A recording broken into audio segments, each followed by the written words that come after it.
was the last time you checked your home title? Scammers are targeting your equity with just a single forged document they file at the county. So don't wait until it's too late. Find out if you are already a victim today. Please go to HomeTitleLock.com and use promo code BILL to get a free title history report, plus a free trial of their $1 million triple lock protection. On this Thursday, appearing before the Senate Judiciary Committee, FBI Director Kash Patel called militant left-wing Senator Adam Schiff a liar, coward, and a disgrace. Wow.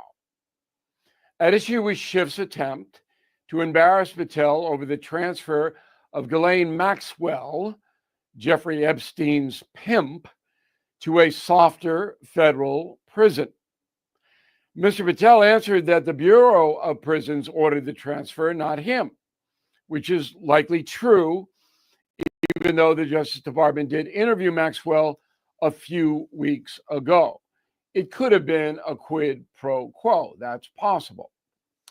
Kash Patel was smart to call Schiff out despite the validity of the question. The senator has a long record of hateful statements directed at President Trump and his supporters. Schiff also heavily promoted the Russian collusion hoax. It is obvious that Senator Schiff is abusing his position in Washington to undermine anything Trump. The people in California who elected him might not care, but abuse of power is a very serious situation. And so the political strife continues in the USA unabated. No relief in sight. Let the name calling begin. Back after this. Cold and flu season coming on up. We all know it. So when people start getting sick all across the country, medications disappear. Everybody wants it at the same time. So it's very, very smart to have a pharmacy you can count on, like All Family Pharmacy. Right now, they're helping Americans get ahead of the curve with 10% off antibiotics, antivirals, other essentials. So please go to allfamilypharmacy.com/bill. Use code BILL10 to save 10%. That is the Morning O'Reilly Update. More analysis later on. From the Michaels Flooring Outlet Weather Center. It's another dry day for most of us, although a stray shower or thunderstorm is possible west of St. Louis, just a sign of bigger changes to come. Otherwise, though, mostly sunny today, another hot afternoon, 93 for the high. Clouds increase overnight. We'll drop it down to 68 for the low, and then not as hot tomorrow. Friday still warm, though, at 87. Partly sunny, a 30% chance of showers and thunderstorms, with more spotty to scattered showers and storms this weekend. From the First Alert 4 Weather Center, I'm meteorologist Matt Chambers. There's a lot to talk about today, St. Louis. Let's get the conversation started. This is Mike Ferguson in the morning on News Talk STL.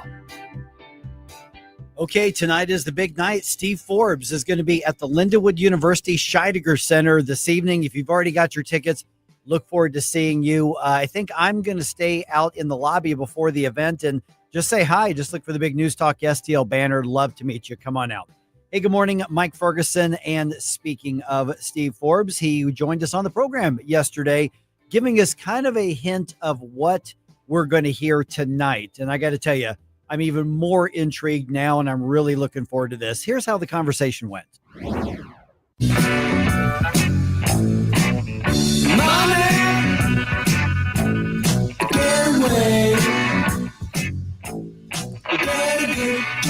Hey, this is Larry Connors. Make sure you're listening later today at 6 o'clock on News Talk STL for my show, Larry Connors USA. Now, back to Mike Ferguson in the morning.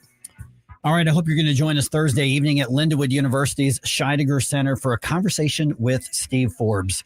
My guess is that this is not going to be an evening of just economist charts and academic terms.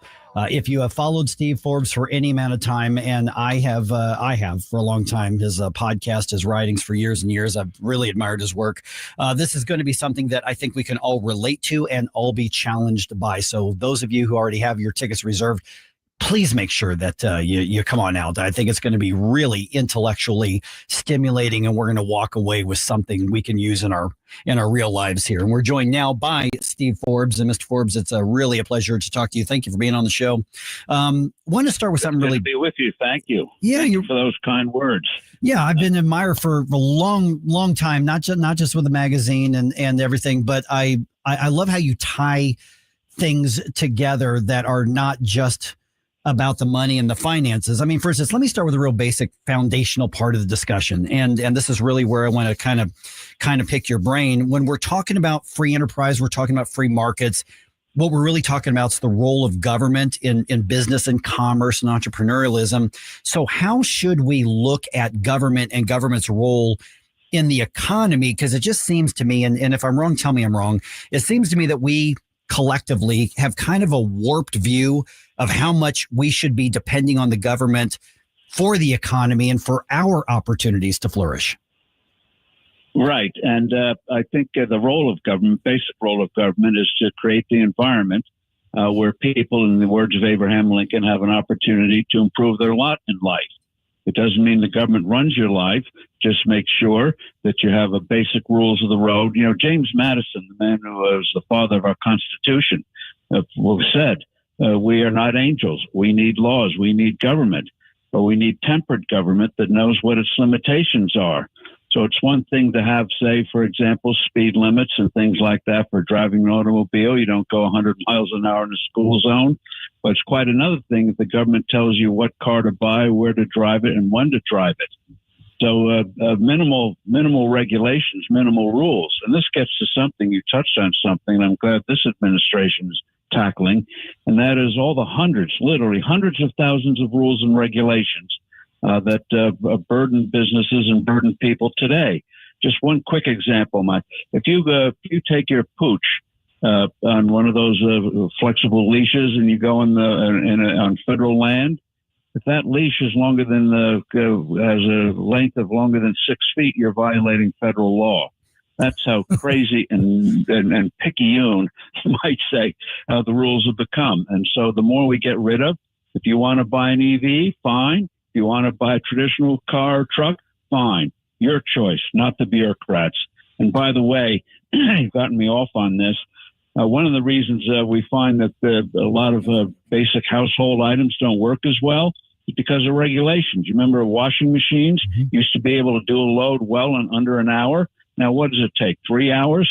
4 hours? It's nuts. Good morning, Gabe Phifer here. So I wanted to ask about sort of the intangible factors. Like the cultural ones. While posting Cindy Adams' New York Post article, you stated, America was once proud, strong, and united. Now we face crime, weak democratic leadership, and fading patriotism. If we don't reclaim our values, we risk losing the nation we love. Can we separate things like patriotism and values from economic and financial opportunity? Well, I think they all go together. What makes the United States so unique is precisely because no matter what your background, you can come here and have opportunities to get ahead that you can't find elsewhere. You know, I think it was the Wall Street Journal the other day had an article about some Americans from Germany and France had come over here, worked in Silicon Valley, and a couple of Germans decided to go home to start some high-tech companies in Germany. They gave up in frustration because of all the rules and regulations and came back to Silicon Valley. So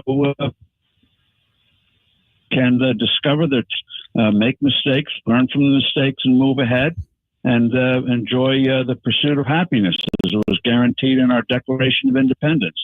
So it all ties together. And all this stuff that, we can't make decisions on our own, government has to do it. That's why I like school choice. You know, you may have a perfectly good neighborhood school, but it may not be right for your child at that particular point in the child's life. You should be able to make the choice of where you want to send your kid to school. We are visiting with Steve Forbes, who's going to be at Lindenwood University Thursday evening. More information about that is at newstalkstl.com.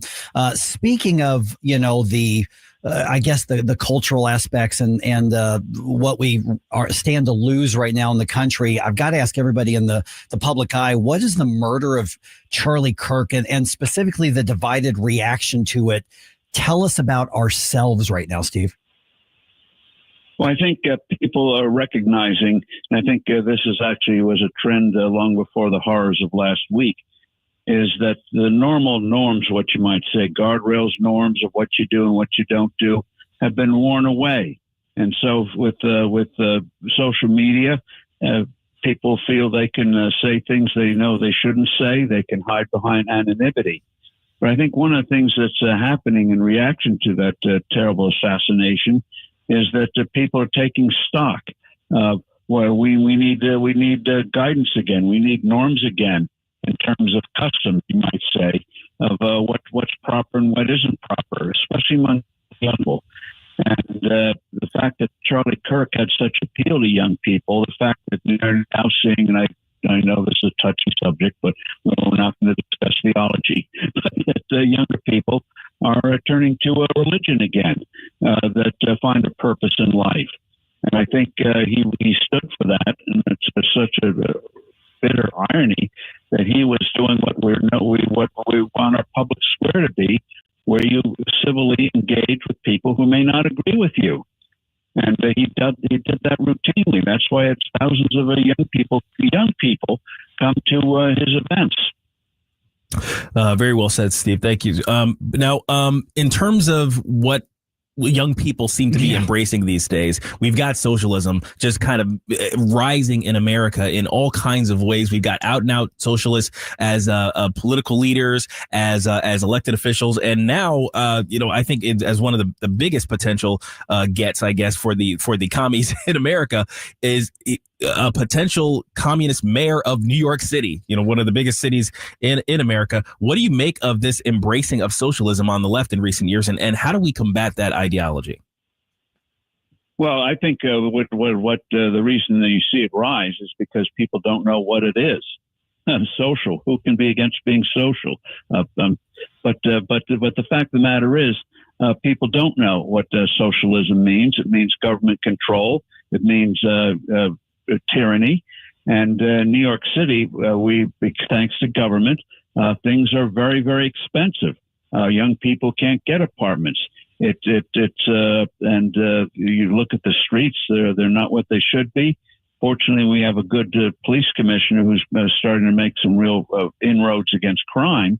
But you look at the city itself; it's not the place it was 10, 20 years ago, where it was the safest city in America. Taxes were being kept under control, and people felt you could have a good life there. That's no longer true. It's gone backwards. And so a lot of young people, if you think people 18, 20, 25, 30, in this century, 25 years, we really haven't had, with just brief exceptions, periods of real confidence, periods of real prosperity. Well, I'm old enough to remember the 80s and 90s where people felt the world was moving ahead in the right direction. The Berlin Wall fell, the communists fell in the Soviet Union, and we thought a better world was beckoning. And then it turned out it did not. So we need among other things, an environment in America where people can buy affordable housing. We once had that. Regulation and taxes have killed that, or certainly thwarted it for the moment, and that people feel they have a chance to really move ahead and be excited about life, be excited about opportunities. And if you do a stumble, you pick yourself up and move forward. But that basic kind of can-do optimism has been killed by rules and regulations. There was a time when you could build a bridge in a year or two. Now it takes 10 years and thousands of studies. And a lot of states, especially blue states, trying to get an apartment development going, trying to get a house built. Oh my goodness! You have to sign up for a lifetime, get all the permits. It's nuts. Oh, my goodness. We're visiting with Steve Forbes, and we're really looking forward to tomorrow's event at Lindenwood University. So tell me, I know what I'm hoping to get from it. I think everybody who's going to be attending knows what they're hoping to get. What do you hope that we will take away from not just your remarks, but the discussion that we're going to have with you tomorrow? I think what people should take away is that we have some very serious problems. We have the problems with the Federal Reserve. We have problems with the challenges of tariffs. We have problems of regulations. We have problems of crime and all those sorts of things. But while we have some very serious challenges and overseas, the war in Europe, the war in the Middle East, and the potential of really bad stuff happening with China, all that is there.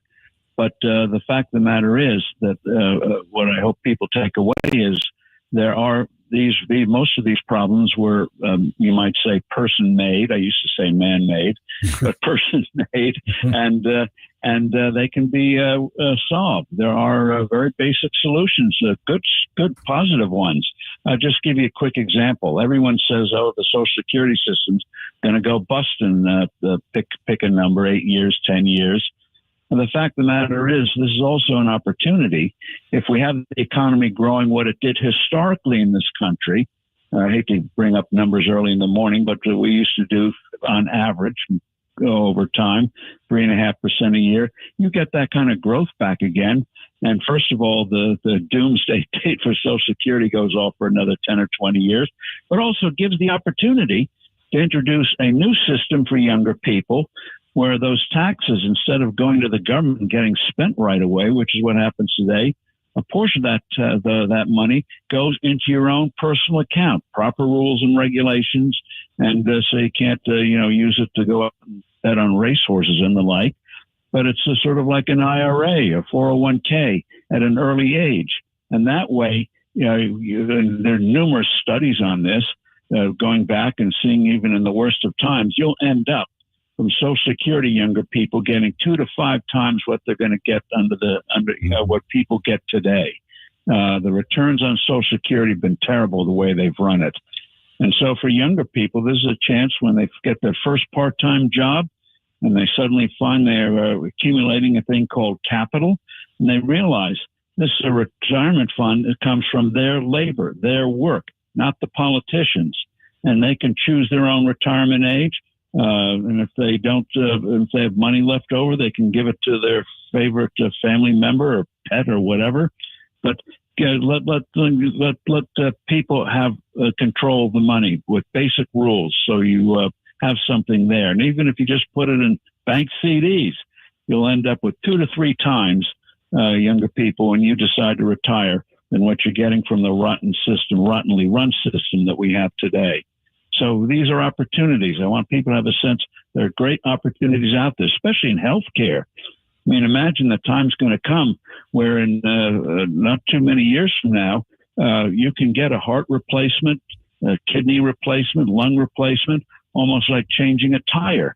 Instead of the dread system we have today, can I get will there be a heart out there that from an accident that I can get or something? All that will be go into the past. So exciting things are in the offing. We've got real problems. Let's resolve them. But we've got some good stuff ahead if we get these problems and not let them wreck us.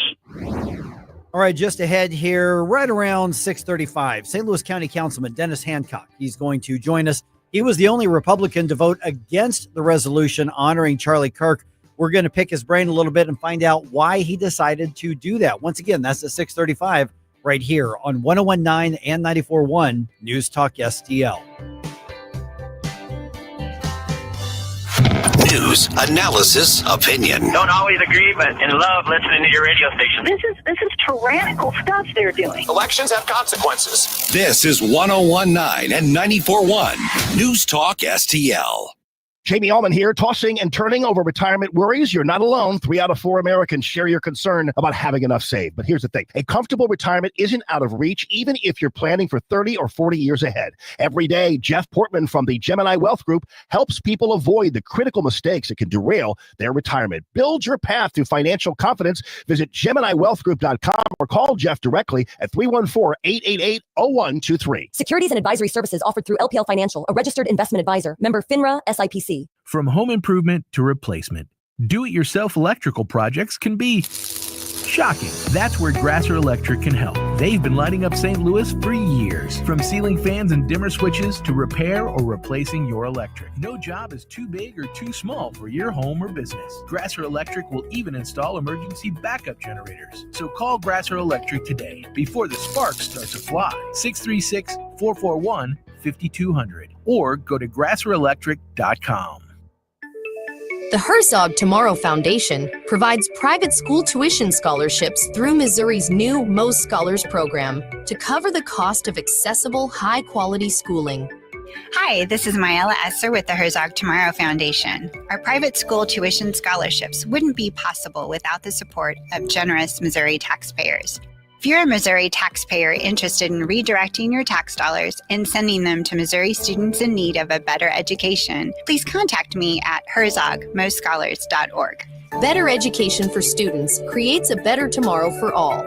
Learn how you can help provide a better education for Missouri students at herzogmostscholars.org. That's herzogmostscholars.org. Also, sign up for The Lion, an initiative of the Herzog Foundation that carries articles covering a wide range of issues facing American families and culture. herzogfoundation.com. That's herzogfoundation.com.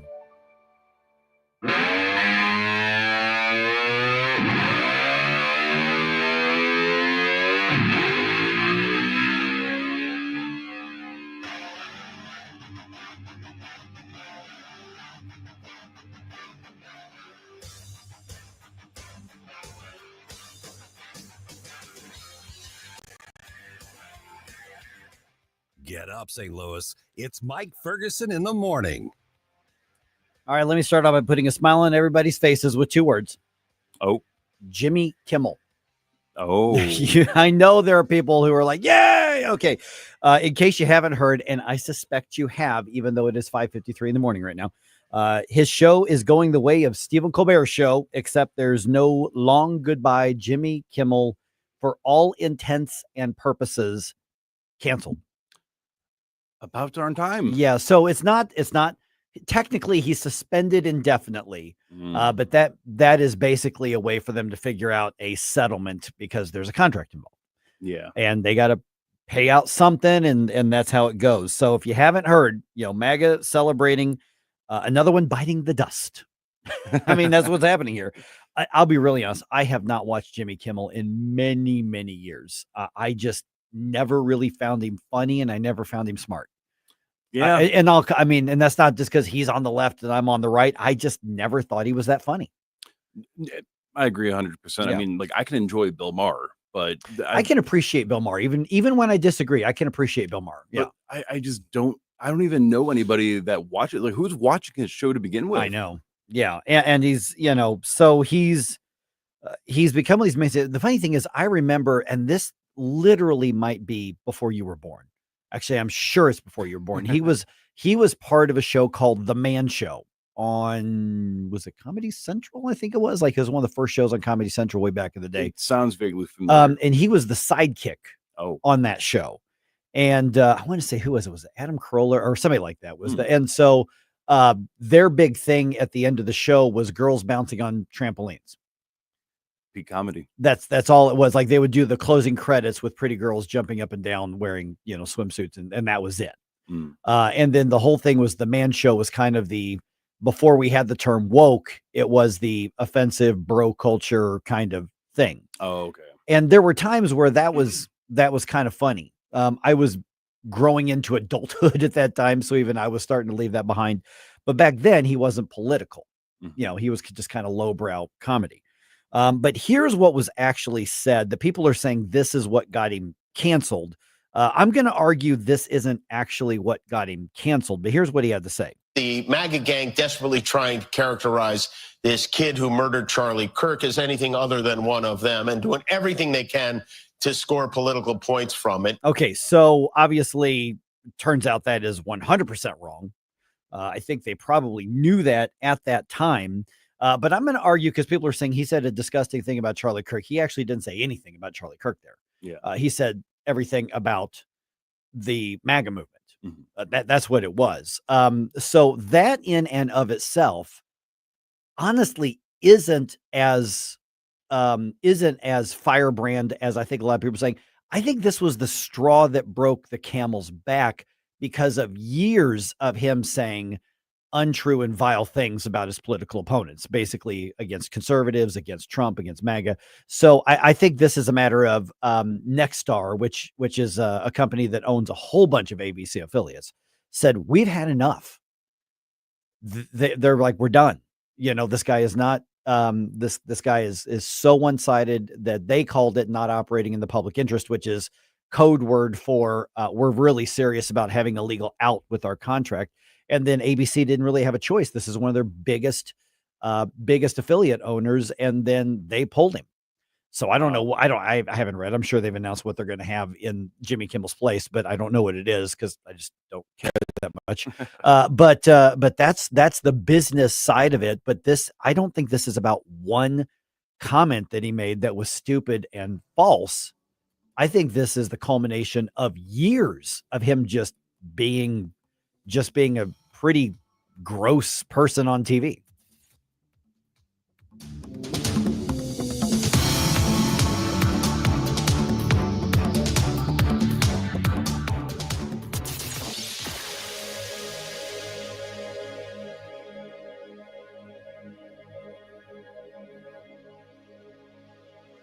Remember those magical moments in Mom's kitchen? The heavenly aroma of fresh baked cookies? At Trolley Stop Bakery in Chesterfield's Forum Shopping Center, our co-op of talented bakers has been perfecting that homemade magic for 4 decades. From the gooeyest cookies in town to custom pies, cobbler's, and cakes, everything's made from scratch, just like Mom and Grandma's recipes. Need that perfect corporate gift? We ship our famous cookies nationwide.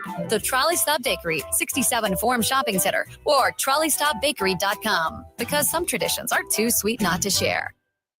Hi, Kirk Hilsinger here, and I'm the new chairman of the St. Louis Republican Central Committee. I invite you to our meetings that take place the first Thursday of every month at 3710 Hampton Avenue. You can stay connected with us to learn more about how you can get involved, make your voice heard, and contribute to our shared goals. Together, we can make a difference in the city of St. Louis and the state of Missouri. For more info, visit our new website at stl-gop.com.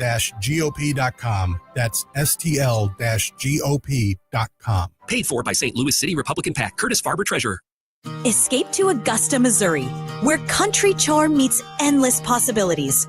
Just a short drive from St. Louis, discover our beautiful wineries, bike the scenic Katy Trail, and explore our rich history. Looking for romance? Our charming bed and breakfasts offer true hospitality with fine dining at local restaurants, wineries, and breweries. It's time to spend some time in the country. Augusta welcomes you. Learn more at augustachamber.org. Hey, folks, the Clayton Sleep Institute and my friend Dr. Ojal back supporting free common sense conservative radio. ClaytonSleep.com, treating the full range of adult and pediatric sleep disorders from sleep apnea to insomnia, restless leg syndrome, periodic limb movement, and narcolepsy. What an awesome place. New comfy setting for the sleep lab. ClaytonSleep.com, 314-645-5855. Better sleep, better life. KLGY HD3 Clayton, K270BW Bellefonte, KNBS Bowling Green. This is News Talk STL at 1019, 94.1, and always streaming at NewsTalkSTL.com. Hour from Town Hall, I'm Rich Thomason.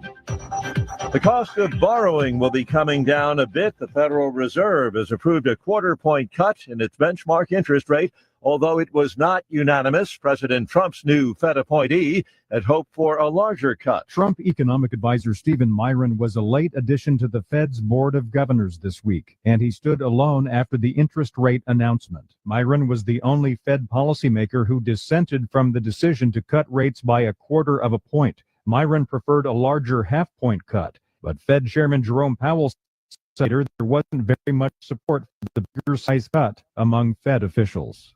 Greg Clugston, Washington. There were American flags, salutes, and some tears along the route. Police procession in York, Pennsylvania, honoring the 3 law enforcement officers shot to death yesterday while following up on a domestic-related incident. 2 other officers shot and wounded. They're in the hospital. The gunman was shot dead by police.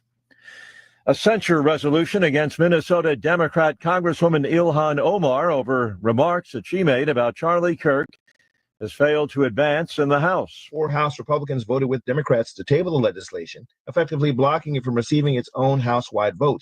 The measure was blocked in a narrow 214 to 213 vote. The 4 Republicans are Representatives Mike Flood of Nebraska, Tom McClintock of California, Jeff Hurd of Colorado, and Corey Mills of Florida. McClintock told reporters that while he condemned Omar's response to Kirk's death, he voted against moving forward with the censure based on First Amendment grounds. Bernie Bennett, Washington. President Trump and British Prime Minister Starmer hold talks today at the Prime Minister's country home Chequers. Today, the final day of Mr. Trump's state visit to the UK. Watching Wall Street, the Dow futures up 276 points. NASDAQ futures ahead 234. More on these stories at townhall.com. Attention investors with a 401k, IRA, or retirement account. The dollar has lost over 25% of its value in the past 5 years, and it's only going to get worse. Are you prepared for what's about to happen next? We are Advantage Gold, the #1 customer-rated gold IRA company in America, and we are helping Americans prepare for the great de-dollarization by diversifying their portfolios with physical precious metals. We've partnered with former chief economist of the IMF, Kenneth Rogoff, to give away his latest book called Our Dollar, Your Problem, a must-read for investors. Call 800-741-GOLD, and we'll rush a free copy of Our Dollar, Your Problem to your doorstep, and include our special gold IRA investing kit, valued at $49. The dollar is losing value fast. Call 800-741-GOLD now to get your free copy of Our Dollar, Your Problem, and our free gold IRA investing kit. Supplies are limited. Consult your tax and financial professional before investing. Call 800-741-4653. That's 800-741-GOLD. From the Michael's Flooring Outlet Weather Center. It's another dry day for most of us, although a stray shower or thunderstorm is possible west of St. Louis, just a sign of bigger changes to come. Otherwise, though, mostly sunny today, another hot afternoon, 93 for the high. Clouds increase overnight. We'll drop it down to 68 for the low, and then not as hot tomorrow. Friday still warm, though, at 87. Partly sunny, a 30% chance of showers and thunderstorms, with more spotty to scattered showers and storms this weekend. From the First Alert 4 Weather Center, I'm meteorologist Matt Chambers. This hour of News Talk STL brought to you by Chris Cooper and Serenity Wealth Management. Discover little-known strategies that could be the difference between choosing the care you deserve or having someone else decide it for you. Get a free copy of Chris's book at serenityltc.com. You can join in the mission to remember our fallen heroes, honor those who currently serve and their families, and teach younger generations about the value of freedom. A $17 donation to Wreaths Across America sponsors a fresh balsam remembrance wreath. These wreaths have become a symbol of America's respect for those who have served and no longer walk with us. Sponsor a wreath today. Visit wreathsacrossamerica.org or call 877-385-9504.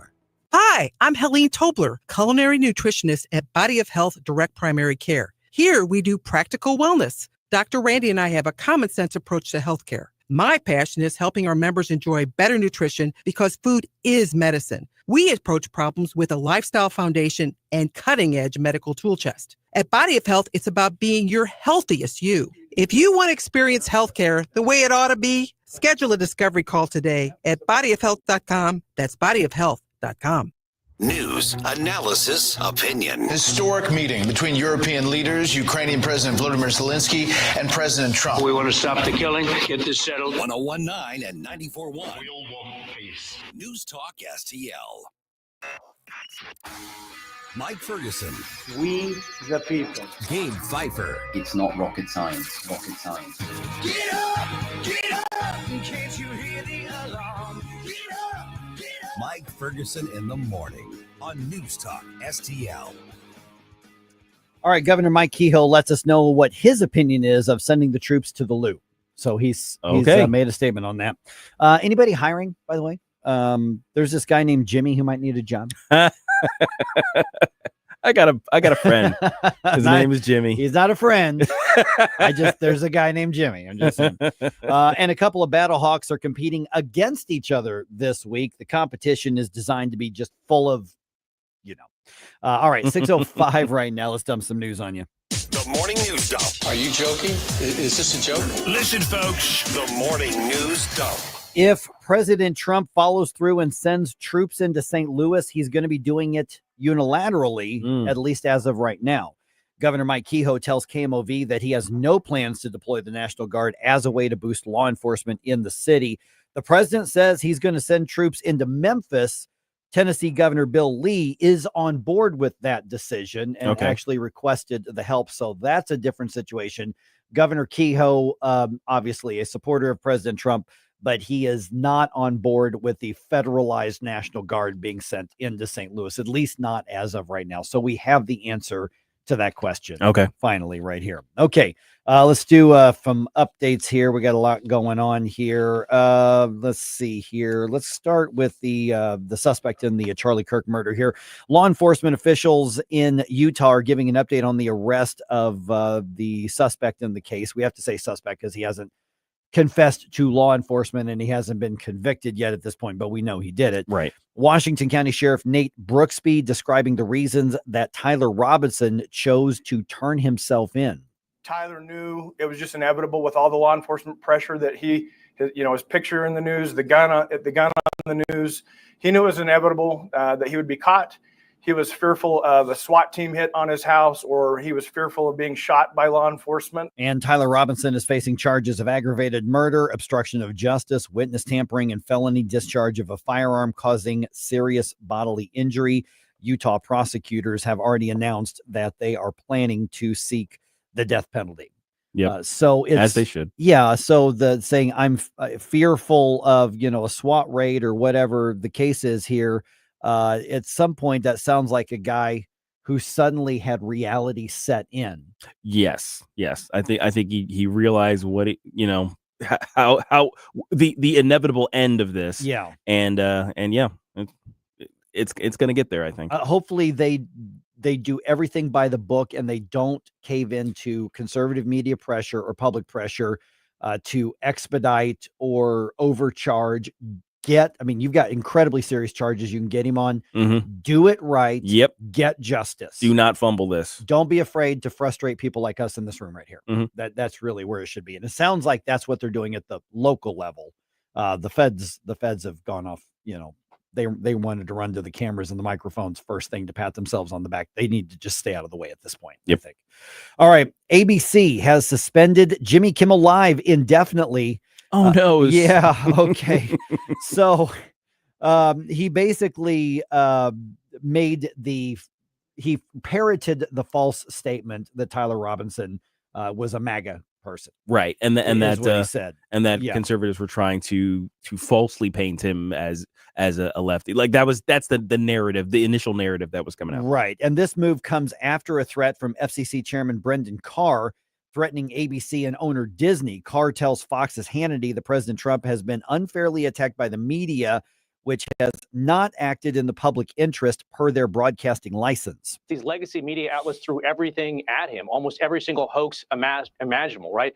Biden is sharp as a tack, burying the Hunter Biden laptop story, the Russia collusion hoax. And most politicians would have just gone along with that narrative or not fought at all. Okay, so Nexstar, which owns many local ABC affiliate stations. ABC doesn't actually own the stations. Right. They have affiliates. They make the content, I guess. They own the content. Right. So Nexstar barred its affiliates from airing Kimmel in response. Now, later on today, I'm going to play the actual quote. Kimmel actually didn't say anything about Charlie Kirk specifically. He was bashing MAGA. Yeah, and he didn't praise the killer either. No, like we've seen other people do. But here's the thing: is that it's accumulation. Yes, I think that's ultimately many years of things on this. Yeah, because he's been unfairly targeting and lying about conservatives and MAGA in particular and Trump in particular for years now. Okay, so among others, the ACLU is basically calling this move and threats from the FCC unconstitutional and a threat to First Amendment freedoms because the federal government has been threatening in response to content. So that's where they're at on that. Honestly, I think they needed an out for him. He was probably losing them money anyway. Probably. And they're like, we need an out. And they saw what was happening and they waited for him to say something stupid and they jumped on it. They didn't have to wait long. No, exactly. Yeah. Okay. At the end of this month, the federal government is no longer going to send paper checks pretty much for anything. No more paper. Yeah, this is interesting. At least when it comes to benefits like, Social Security and things like tax refunds, the idea is to be more efficient by going digital and saving a lot of money and these processing costs and postage and all this sort of thing. Recipients are going to have to set up direct deposit or use a prepaid debit card to receive their funds. The debit card program is called Direct Express. Some waivers are going to be made for people if they're at least 90 years old, people with specific mental disabilities, and some people who live in extreme remote locations. But if you want to get that waiver and still get a check sent to you, you make an application at godirect.gov. So you can't get your money digitally, but to get a waiver for that, you've got to go online and go online. It's like, yes. Well, but the idea that basically the Trump administration saying we're going to digitize this and come into the modern world and just do electronic transfer, that makes sense. And it is going to save a lot of money. The logistics of printing, of putting in envelopes and mailing anything in the federal government is kind of the amount of money they spend on it is kind of crazy. Right. Even if it's automated, it's still really expensive, not to mention the stamps. Yeah. Or the meters. Okay. So FBI Director Kash Patel facing a lot of questions about among other things, the release of the files related to Jeffrey Epstein. This was during testimony before the House Judiciary Committee. He was sparring in this soundbite with California Congressman Eric Swalwell. Patel defending the FBI's, shall we say, limited disclosure of files related to Epstein. My job is to provide for the safety and security of this country. My job is not to engage in political innuendo so you can go out to the sticks and get your 20-second hit in your fundraising article. Keep going, reclaiming your time, because the people of California are being underserved by your representation. Okay, so Kash Patel did a whole lot of high school deflection when the heat got turned up on him. Now, there were some areas in different areas of questioning I thought he was pretty solid, but basically when it came to Epstein, he couldn't answer the questions or didn't want to, and then just turned around and deflected and did the ad hominem attacks. Kash Patel's in way over his head. I understand he's incredibly loyal to Donald Trump, and a lot of people, appreciate that. But the reality is that Kash Patel's now part of the cover-up. Yeah. I mean, look, we want the Epstein files. I don't care what excuses you have. Just the next words out of your mouth when we ask you about Epstein is, here's the date that we're going to release it, and we're going to hold you to it. So that's where I am in terms of the Epstein and I stuff. don't think there's a sincere, honest body in Eric Swalwell or bone in Eric Swalwell's body. Oh gosh, no. I don't. I mean, so that's what makes this thing even dumber. Fang sure knows. This comes one day after Patel told senators that there's no credible evidence that anybody else was involved in Epstein's crimes, which we know is horse hockey. Yeah, that's we say. Very, very judicious use of wording there. Yeah, sir. thank you. Because I might have said something else. Yeah. Well, I said something else off air. Yeah. Oh, okay. Yes. So anyway, there you go. Okay. Striking Boeing workers say they're going to vote on a new deal tomorrow. They're actually going to vote this time? The thing is that Boeing itself is not involved in the conversation. Wait, what? Yeah. Okay. So the local International Association of Machinists and Aerospace Workers are going to vote on a deal to increase raises, give themselves $10,000 each in a signing bonus, and up the company's 401k match to 8%. Boeing's not made that offer, though. So Boeing hasn't put another offer on the table since the last one. They're writing their own offer? They're writing their own offer, and then they're voting on it on Friday. Okay. I guess. All right. So the vote doesn't actually do anything other than kind of keep it in the headlines, I guess. I guess everybody gets a unicorn, too. Yeah. Oh, God. All right. Cardinals lost yesterday. That's all we need to know. Making cold mind to fight your war. Stop it right now. I have had enough of this. Turn my eyes to your indifference. Stop it right now before you blow us all away. Get up, get up. The Washington Guard presents the 4th Annual Patriots Banquet, The Price of Freedom, honoring real American heroes. Join us October 11th at Parish Hall in Union, Missouri. Hear from featured speakers Doug Giles, founder of Warriors and Wild Men, and Marine Colonel Jack Jackson, Harrier jet fighter pilot. Master of Ceremonies Jamie Allman will host this inspiring evening. For tickets, visit thewashingtonguard.com. Use code NewsTalkSTL for $10 off. Hi, it's Mark Harder with RE/MAX Results, the largest RE/MAX franchise in the region. The summer housing market is hot, and the fall market looks to be as hot. If buying or selling a home is in your future, it is time to act now. Someday is not a day on the calendar, but today is. Call me, Mark Harder, for fast results. RE/MAX Results, 314-852-8933. 314-852-8933. And start packing. Hi, I'm Jen Wallner. And I'm Rodney Wallner with the Wallner Home Selling Team at Berkshire Hathaway. Hey, Rodney, how do you sell your home for top dollar? That's easy. Call the Wallner Home Selling Team at 314-810-SOLD. What if I want a flexible commission rate? Call the Wallner Home Selling Team at 314-810-SOLD. When's the best time to sell your home? Right now. Call the Wallner Home Selling Team at 314-810-SOLD. For all your real estate needs, call the Wallner Home Selling Team at 314-810-SOLD. That's 314-810-SOLD. Report cards are a good way to show how well your kids are doing in class and where they might need improvement. We at the Show Me Institute believe schools should get grades too, so parents can see how their child's school compares to others. That's why we came up with the Missouri School Rankings Project. Click on the website moschoolrankings.org and it's all there. Rankings and letter grades for all the schools in Missouri. The rankings are based on categories such as student performance in English language arts and math, ACT scores, and graduation rates. Then we take the rankings and come up with a grade point average, just like your child has. Each school and district has a grade, and the website is easy to use. And now we've added spending data for every district, so parents, taxpayers, and policymakers can see where the money is going. Don't you want to know how your child's school stacks up? Learn more at showmeinstitute.org. The Show Me Minute has been brought to you by Show Me Institute and Show Me Opportunity. This hour of Mike Ferguson in the Morning is brought to you by Stifel. Request a portfolio review from your Stifel financial advisor at stifel.com. That's STIFEL.com.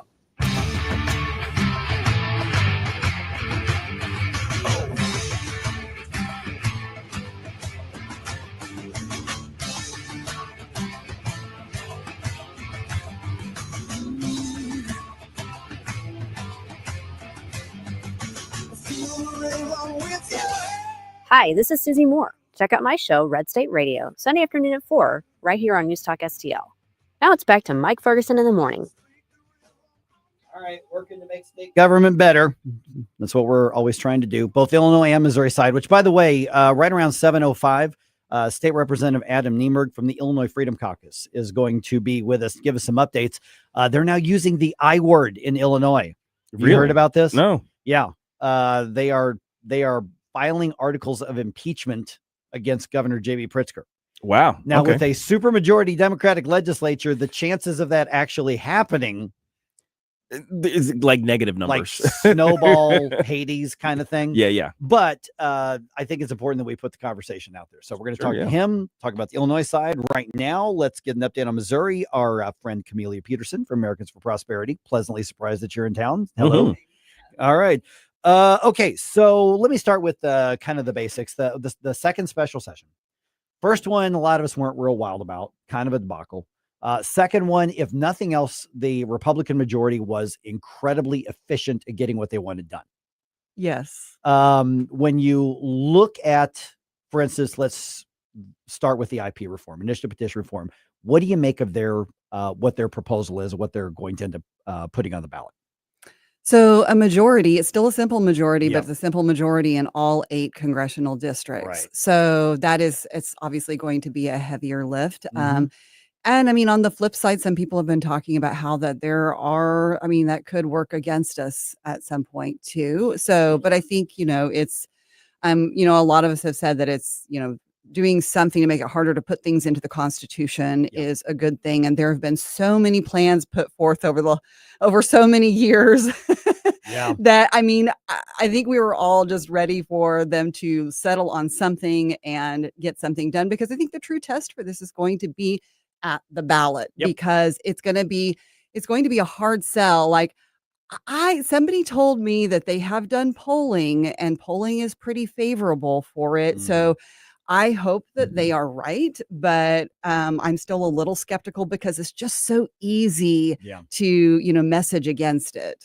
Yeah. So we've seen through this special session that Republicans actually do something, and it's kind of amazing. I'm really happy about that. But do you read this as a renewing of momentum, or can we carry this forward into the regular session, or was this kind of a flash in the pan feel for you? That's a really good question. Man, Gabe coming out hot right off the bat. I'm just saying. Look, I mean, I'm very much in the show me state sort of mold. Right? Show me some right. more. Yes, exactly. So say we all. I think we had some very special circumstances, shall we say, in the couple of special sessions that we've had. But I would say that there is still a lot of optimism that I hear from legislators going into the next session. I know there's a lot of talk about whether or not, the Democrats will just hold everything up kind of in retribution for what's going on right now. I don't know, like the Democrat resistance to what was happening at this special session was less than I anticipated. And they've been regularly shooting themselves in the foot here lately. So I don't know. I think we've got some big things that need to get done, including dealing with a lot of tax issues, property tax, income tax. Like those things are all still on the table, and very immediate needs that need to be dealt with in 2026. Okay, so because that's where I wanted to go, but I'm going to kind of piggyback off of Gabe's question there, which the Republicans just steamrolled the Democrats on this. They said, this is what we're going to get done, agree or disagree. They said, this is what's going to get done.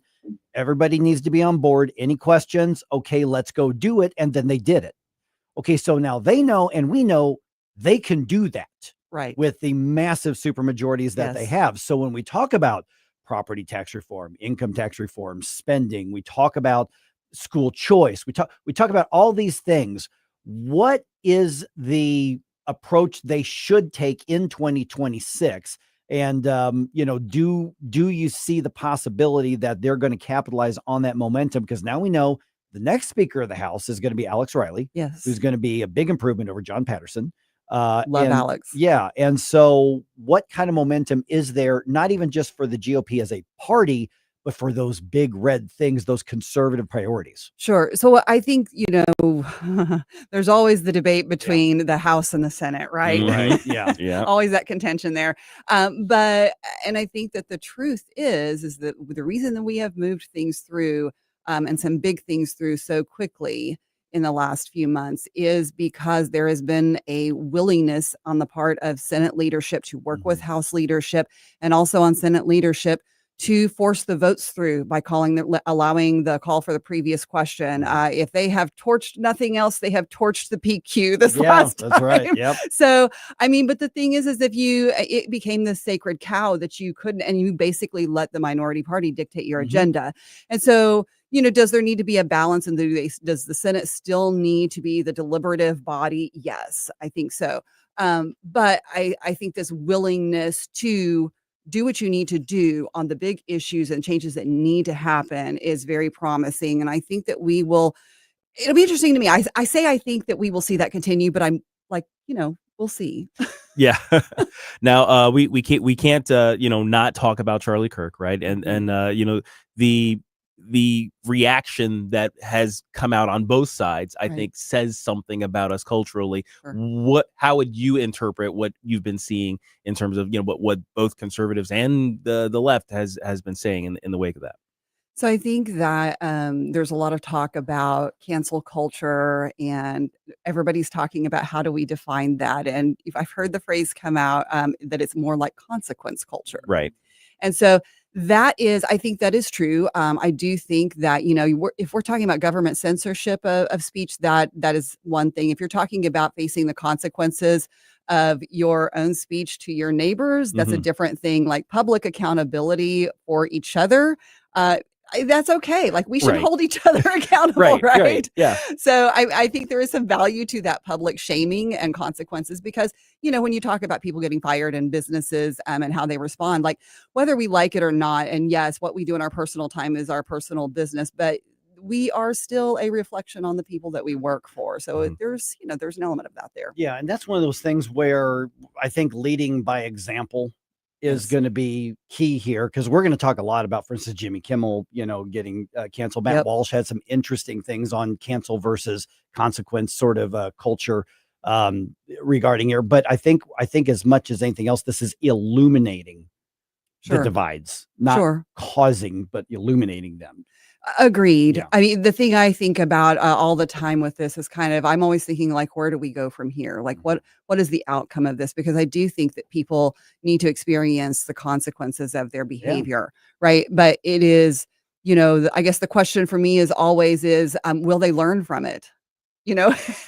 Because at some point, if we're going to bring the temperature down and we're going to learn to live together, like they have to learn the lesson that's to be learned in this. And I don't know. The one thing that I will say for our own side, for the right, like the one thing I will say I don't care for is out of every tragedy always comes the tendency toward more authoritarianism. Yes. Yeah. And so I just like that, like gives me the heebie-jeebies because I understand the desire for that and to just, crush the opposition, you know what I'm saying? But there have been things that have talked about the use of force of the government to do those things. And boy, I just hope that we can really stay away from that. Yep. I was really glad to see so much opposition on the right to, the things that Pam Bondi was coming out talking about. Well, and she did. I mentioned when all that broke, I said, we're probably going to get a clarification statement. Which we did because somebody pulled her inside and said, Madam Attorney General, you need to read this thing. It's called the First Amendment. And somebody actually explained the First Amendment to her. But it was because, the left throwing a fit about what she said, who cares? I mean, they're going to throw a fit about anything that the Trump administration does. Yeah, it was actual conservatives going, no. Right. You don't get to do that. Yeah, that was encouraging to see that, especially in the climate right now. Right, precisely. Okay, so we're visiting with Camellia Peterson from Americans for Prosperity, Missouri's chapter. And so last few minutes we've got, you mentioned things need to get done in 2026. Why is it such a priority right now as opposed to 2027, 2028? And which of the things must get done this year? I mean, which issues have the highest level of urgency for you all? Sure. So I think that top of mind for everybody right now is the property tax issue, whether it's real property or personal property, both of those things. And so there are a lot of proposals for how do we deal with that. There were some bills that were actually heard during special session, even though they weren't part of the call. But I think this is their way of kind of starting to flesh out some of these things. And there were a lot of issues with those bills that are going to have to be worked on. And this is the process that we have to go through. So the other, still on the tax issue, if we are going to get income tax elimination done, 2026 is really practically going to be the year to do it. If we wait longer than this year, the likeliness decreases, exponentially every year.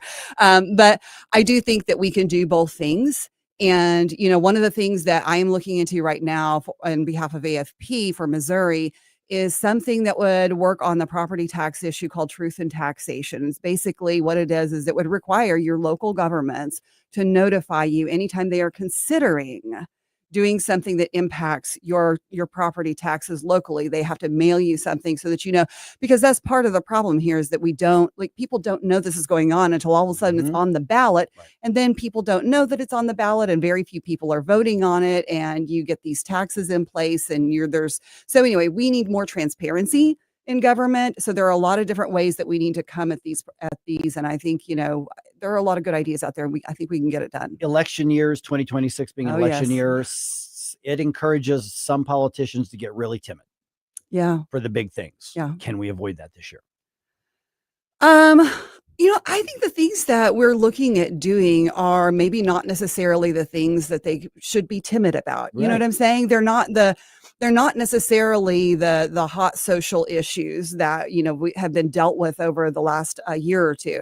And so I don't think that there's as much of that this time around. I will say that, something that everybody is looking at for people who are running for office right now is the school choice issue. Yes. And that is because we know right now that 2027 will be the year that we deal with a lot of that in the legislature. So, that if people ask, why are you asking us about this all the time? It's because you are the people who are going to be in office in 2027. That will be the year that we're working on that. Yep, absolutely. Website, social media. I think we've already tagged you, right, Gabe? Mm-hmm. Yes. So, but people want to keep track and hopefully they'll get on like your mailing list because you've got all these events all over the state, and local stuff as well. Yeah. So hopefully they'll know and join you for one of those. You bet. Yes. We, afpmissouri.com. You can find all of our stuff there. AFP Missouri on all of the socials. We just did a how to testify in committee hearings training last night. Here in the St. Louis County area. So we are preparing for our next session already and getting people geared up.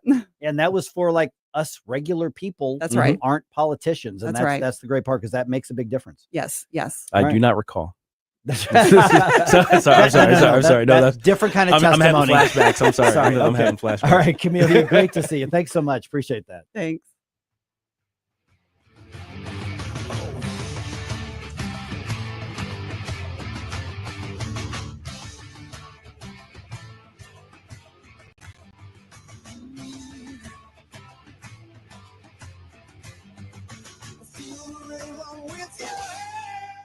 Mike Ferguson in the morning. He picked the wrong schoolyard to come into, I have to tell you this. On News Talk STL. From the Michaels Flooring Outlet Weather Center. It's another dry day for most of us, although a stray shower or thunderstorm is possible west of St. Louis, just a sign of bigger changes to come. Otherwise, though, mostly sunny today, another hot afternoon, 93 for the high. Clouds increase overnight. We'll drop it down to 68 for the low, and then not as hot tomorrow. Friday still warm, though, at 87. Partly sunny, a 30% chance of showers and thunderstorms, with more spotty to scattered showers and storms this weekend. From the First Alert 4 Weather Center, I'm meteorologist Matt Chambers. Mike Ferguson here. Retirement should be a time you can relax. No more stress from work. But there's one thing you can't forget about when retiring. That's your money. Do you have enough saved to fund your income for life and keep up with inflation? How will you claim your Social Security benefits? And what about long-term care? The ClearPath Wealth Management Group at Stifel is here to help answer all of these questions. You can hear their latest views on the markets and investing during On the Money, hosted by Stifel financial advisors Bob Stockdale and Eric Robert, every Saturday morning at 9, right here on News Talk STL. They can help you get organized, guide you through critical retirement decisions, and create an investment portfolio designed around your needs. To schedule your free retirement plan consultation, go to clearpathinvesting.com. That's clearpathinvesting.com. Or call 636-695-2650, 636-695-2650. Stifel Nicholas and Company Incorporated, member SIPC and NYSE. I'm Missouri Attorney General Catherine Hanaway. Human trafficking is modern-day slavery, and it often hides in plain sight. Be alert. People who seem fearful, isolated, or who don't have their ID or money may need your help. To share a tip, call the National Human Trafficking Hotline at 888-373-7888. Together, we can protect victims and stop trafficking in Missouri. Paid for by the Missouri Attorney General's Office. Tim Jones and Chris Arps in the afternoon. President Trump says the U.S. military has blown up a third Venezuelan drug boat. We'll talk to Steve Bucci about how the Venezuelans plan to retaliate. Tim Jones and Chris Arps. Weekdays at 4 on News Talk STL.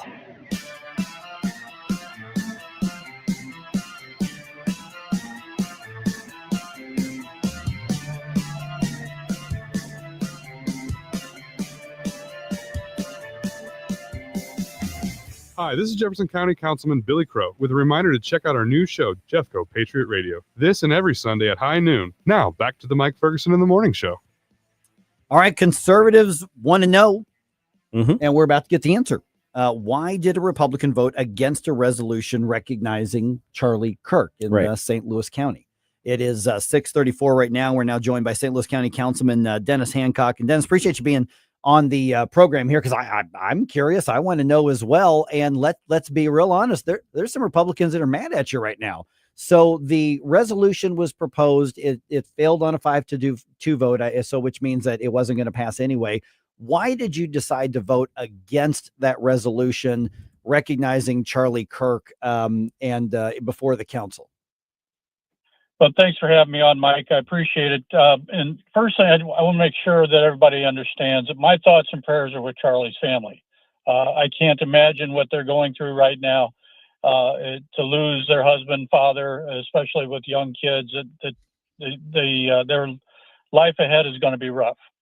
I have a lot of respect for what Charlie had to say about the First Amendment and First Amendment rights, but I also have a duty to the council and to the people I represent.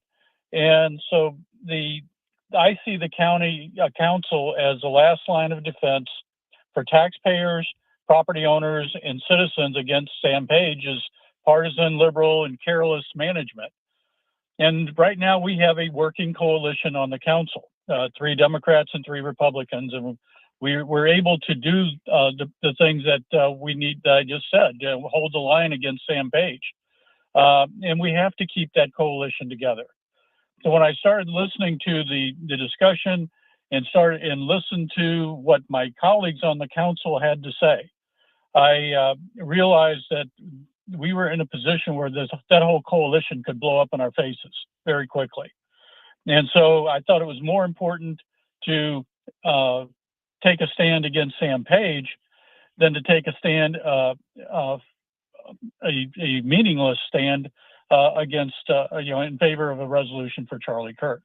And that's what it all comes down to, is just trying to keep things moving forward in St. Louis County, rather than go back to the days when Democrats did whatever they wanted to do and the Republicans had no voice. So if I'm hearing you right, I mean, would the Democrats have been that upset to blow up that working relationship if you were to vote for this? Because I mean, it would have failed anyway. It would have been 4-3 with your vote. Right. No. Yes. I am that concerned that it's that fragile. This was. I didn't realize what an emotional issue this was for them, and I don't think any of us did. And so, by standing, with my colleagues on the council, I just felt like it was the right thing to do, and to keep things moving forward in St. Louis County. Okay, so then what's then the message to, for instance, the Republicans? I know that some of the young Republicans showed up, and a lot of conservatives showed up, and there's so much tension right now. And Charlie Kirk, I don't think caused it. I think it's illuminating it, as we were just talking about a few minutes ago. So then to the Republicans, to the conservatives who are not happy with your vote, then what's the message to them moving forward, especially as you're running for the nomination for county executive?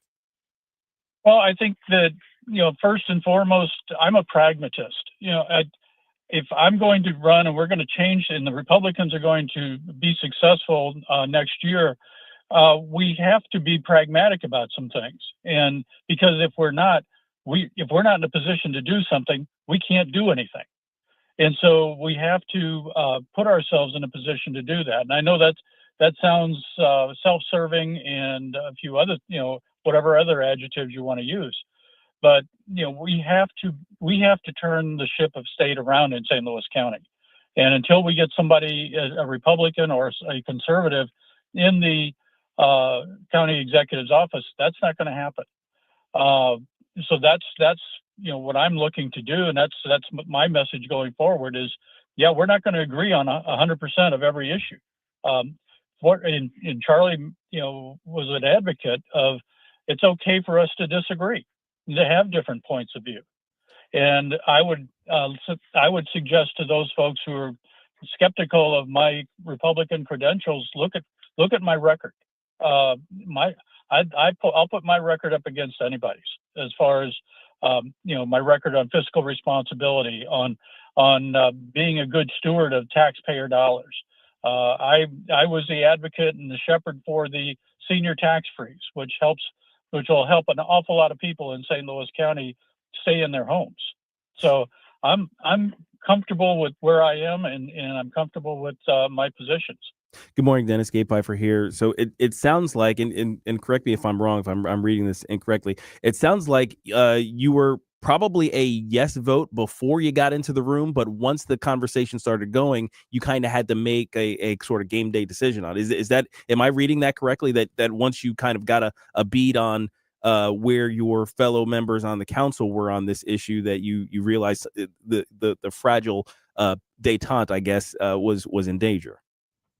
That's pretty. I'd say that's a good way to put it, Gabe. It sometimes you have to read the room, and sometimes you're better at it than others. And I think I read it correctly this time. We're visiting with Dennis Hancock, St. Louis County Councilman, and I do want to get to a couple of the actual county issues here in just a second. One of the things that has been pointed out by a number of Republicans, and I talked to Mark Harder about this the other day, is the council has passed resolutions in support of Planned Parenthood and resolutions regarding George Floyd and Michael Brown. So this kind of like left wing celebratory list, and so you all are just outvoted on those. So why would that not blow up a coalition? Whereas one, and I think he even took the word honoring out, just recognizing Charlie Kirk. Why would that have blown something up when some of these left-wing things didn't? Well, I think that what the dynamic is such that, if the Democrats are proposing it, they don't expect us to go along with it. And I don't, if it's especially on something like Planned Parenthood or something like, and we've taken our shots at them on that. There was an incident a few months ago when I was the acting chair for one of the meetings, and I didn't let the county executive present a proclamation to the Planned Parenthood group that was there to receive it, because it wasn't a council proclamation. None of the Democrats were upset about that. In fact, most of them came up to me afterwards and thanked me for doing that.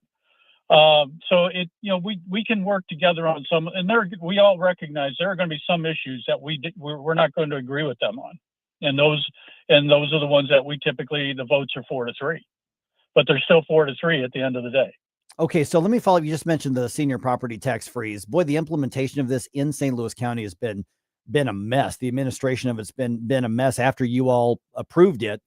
So what's the update on getting people basically access to applying for that property tax freeze and then the processing of those applications? Because, man, there's a lot of people, I think, who just don't know what's going on. You all approved it, you all passed it, and it's there, but for some reason on the administrative side, it's just not getting done the way it should. Yeah, I know it is a mess, and I think a lot of that is by design. I think that Sam Page didn't want this to go in the first place, and so I think they made it as difficult as they could. Right now, the where it stands is the application process closed June the 30th. And they've been reviewing the applications, and I believe we heard the other night there are about 7,500 applications still to be reviewed that need additional documentation. To that end, they've reopened the walk-in offices in West County and in South County and at Northwest Crossing to enable people to come in, get with the documents they need and get them processed. But that has to be finished by the end of September. So folks have about a week and a half to get this done. And there's no appointments necessary. You just walk in with your documents and you should be able to walk out with your application approved. That said, recently we passed some things that hopefully will make it easier in the future. We clarified the situation with what taxes the freeze applies to. It now applies to all property taxes with the exception of the blind pension fund, which is controlled by the state constitution. We also passed a resolution last week that clearly states that we don't expect property owners to have to reapply every year.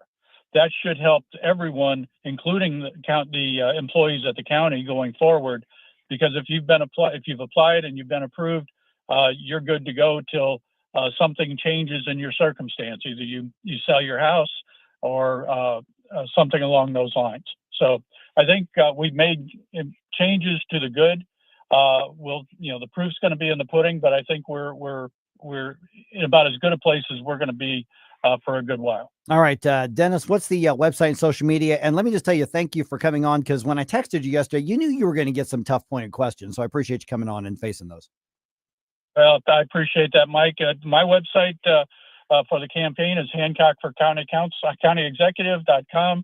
And, I will tell you, I've gotten some interesting phone calls and some interesting messages, but actually most of them have been, I would consider them to be positive. Some of them are less so. One person said they hoped that I died the most painful death that I could. Jeez. So we'll see how that all works out. Yeah. All right, Dennis. Good chat with you again. We'll talk to you again soon. Thanks, Dennis. Thanks, Mike. I appreciate it. All right. Got any thoughts on that? 314-912-1019. Okay. So we're going to put, of course, we know these discussions end up on the podcast as well. That's also a good way to share the conversation and then post it and post what you think on social media and get those opinions and that conversation going. Also, this is your last call for 80s bump music. So no pressure, but if you want to hear it, got to submit it. So this week's theme was TV and movie themes, not are we doing that? Not from the songs from the soundtrack, but the actual theme song. Oh, I didn't know that. Okay. So yeah, we got some interesting things, and that's what they want. That's what they're going to get. Okay. So All right. Jerome at NewsTalkSTL.com.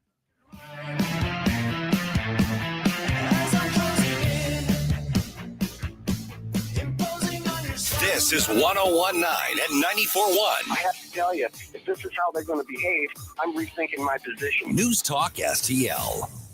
Tony Colombo here for Gutter Pros, your all-in-one gutter service team that brings years of experience and quality that's affordable right to your doorstep. We discovered Gutter Pros a few years ago when we bought our home and inherited a gutter issue that was on the road to becoming a potentially big problem, but thanks to Gutter Pros was stopped before causing any major damage. They've also repaired the siding on our home because along with gutter repair, gutter installation, and leaf protection, the Gutter Pros are also the best for siding repair and installation. Learn about all the ways Gutter Pros can help your home at gutterpros.com. News Talk STL is proud to have Doug Voss of Safe Bunny Radio as part of our lineup each week. Doug has been a staple on the St. Louis radio airways for many years as one of the leading financial experts in the area. You can now hear Doug and Safe Bunny Radio every weekend on News Talk STL. But in case you miss anything, you can check it all out at DougVossSafeBunnyRadio.com. What else do our listeners need to know, Doug? Simply put, I focus on helping pre-retirees and retirees build, preserve, and protect retirement assets, and I've been helping my clients solve their insurance and financial needs for the past 33 years. I also strive to educate my clients on how to prepare for retirement, minimize the impact of market volatility on their assets, and deal with the challenges of increased longevity. Call me today at 844-676-SAFE. That's 844-676-7233. Doug Voss is a registered representative. Securities offered through DHL Securities, LLLP. Member FINRA and SIPC. Hey, Jamie Allman here for the great Window World.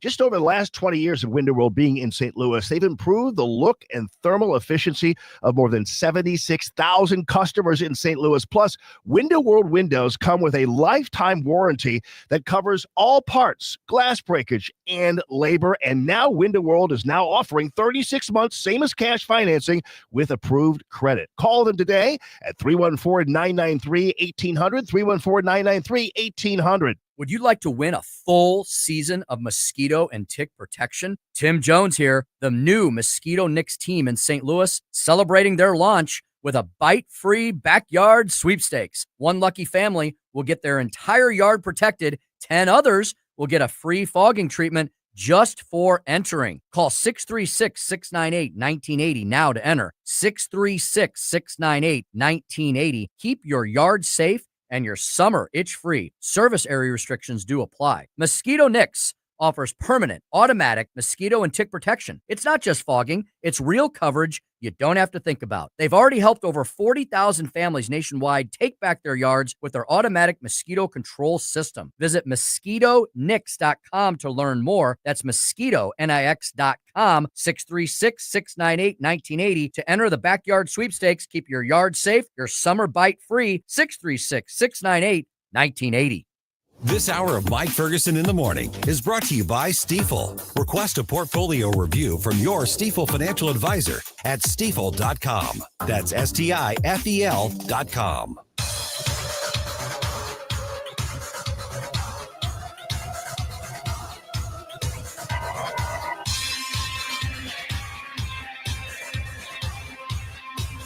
Love the music you hear on the morning show?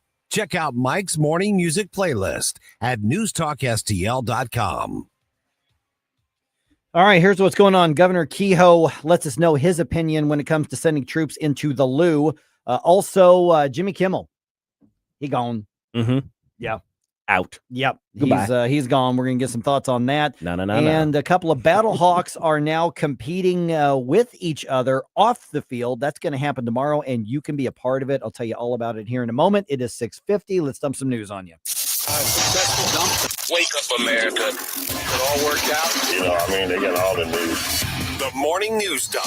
All right. If President Trump follows through and sends military troops into St. Louis, he's going to be doing it unilaterally. So at least as of right now, here's where we're at. Governor Kehoe tells KMOV that he has no plans to deploy the National Guard as a way to boost law enforcement in the city.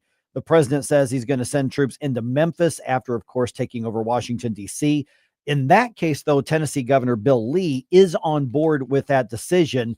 Governor Kehoe didn't bash President Trump or anything, basically saying we have the same goal, but this isn't the tactic that I intend to use. Yeah. On that, which I can respect that. Yeah, that's fine. I actually think that's correct. Yeah, right now it's like I said, I can understand the concept of basically a surge in order to get order back into the city, but I'm not sure right now is the time, and I think Governor Kehoe is probably making the right call. I think he is, exactly. All right, law enforcement officers in Utah gave an update on the arrest of Tyler Robinson, the man who shot Charlie Kirk. Now, we have to say the suspect, but we know that he did it. Yeah. So Washington County Sheriff Nate Brooksby described the reasons that Tyler Robinson chose to turn himself in. Tyler knew it was just inevitable with all the law enforcement pressure that his picture in the news, the gun on the news. He knew it was inevitable that he would be caught. He was fearful of a SWAT team hit on his house, or he was fearful of being shot by law enforcement. Okay, so the Utah authorities are pursuing the death penalty. They have made that official. Right. Yep. And I think it should be a non-negotiable at this point. Yeah. All right. ABC has suspended Jimmy Kimmel Live indefinitely. Now that's an official business way of saying we're done. Yeah. But we need to find the legal paperwork exit strategy. So right now it's suspended indefinitely. Right. And this isn't nearly as nice of an exit as Stephen Colbert got, right? Because he got the month-long cry session of was it a month? Like a year long. It was almost a year. That's right. A cry session about we've been stymied and censored and blah blah blah, and so he gets to stomp his feet. He gets to stomp his feet. Yeah, whatever. But for Kimmel, he's off it. He's done. They're looking for fill-in shows essentially for his time slot. Yeah, because what's going on is that a company called Nexstar, which owns many ABC affiliates, said we're going to preempt it. We're done with the show, which means ABC had to react to that as well. Let's see here. FCC Chairman Brendan Carr was on Hannity last night, and he says that the networks know that taking Kimmel off the air, in his opinion, is in the public interest. From laugh lines to applause lines. They went from being court jesters that would make fun of everybody in power to being court clerics and enforcing a very narrow political ideology. Okay, now remember, cable stations are not subject to the same rules on this. So the question then gets into, okay, is the federal government pressuring them based on ideology and opposition to the administration? I think that what Kimmel said in the 7 o'clock hour, I'll play the quote for you. I think this is more of a culmination of ABC finally being pushed into, this guy is a dead weight on us because he is so deranged against political opponents. So Kimmel brought this on himself. Yeah, I don't feel bad for him. Yeah, I think this latest bit was a straw, but it was the last straw. Yes. And I think that's what happened. And by the way, just so people understand, these affiliates, they are the revenue stream for companies like ABC. ABC produces the content, and then they distribute them, and then they get money from the distributors. And if the distributors say, you know what, I don't like this anymore, then that's done. It's done. There's no money. Because the networks sell advertising at a national level, and the local affiliates get so much advertising time the national does. Right. And then if all of a sudden an advertiser says, wait a minute, you mean I'm not going to be on 2/3 of your stations or whatever, half of the stations? Wait a minute, I'm not paying for that advertising. So it's a market decision in addition to a political one. Let's see here. Striking Boeing workers say they're going to vote on a new deal tomorrow. That's going to happen tomorrow. Okay, so Boeing offered a new deal? No, the thing is, Boeing itself was not even involved in that conversation. so they made up a deal. Yeah. And they're just like, hey, let's vote on this. Yeah, that's exactly what's going on. The local International Association of Machinists and Aerospace Workers They're going to vote on a deal to increase their wages, give themselves $10,000 each in a signing bonus, and then up the company's 401k match to 8%. But Boeing hasn't made that offer. Boeing is basically, let me translate, Boeing is saying, what the heck? We weren't involved in that conversation. This is just a stunt. So the Boeing workers are going to make a big show of voting on a deal. See, we've got a deal with, and Boeing's like, we weren't even involved in this. What are you talking about? Mike, it's 2005 and your kids have gotten together to vote on on an increase in their allowance, the number of desserts they're allowed for dinner. Yeah, and then they're going to vote on it and present it to you as this is the new deal, Dad. Yeah, that's pretty much it. Good Lord. All right.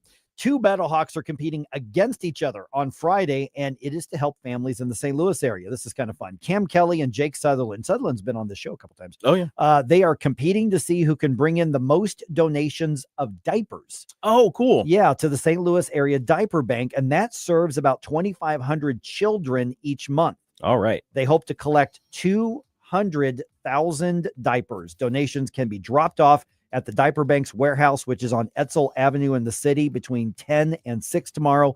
Both Kelly and Sutherland will be there in person starting at 3 p.m. Let's go.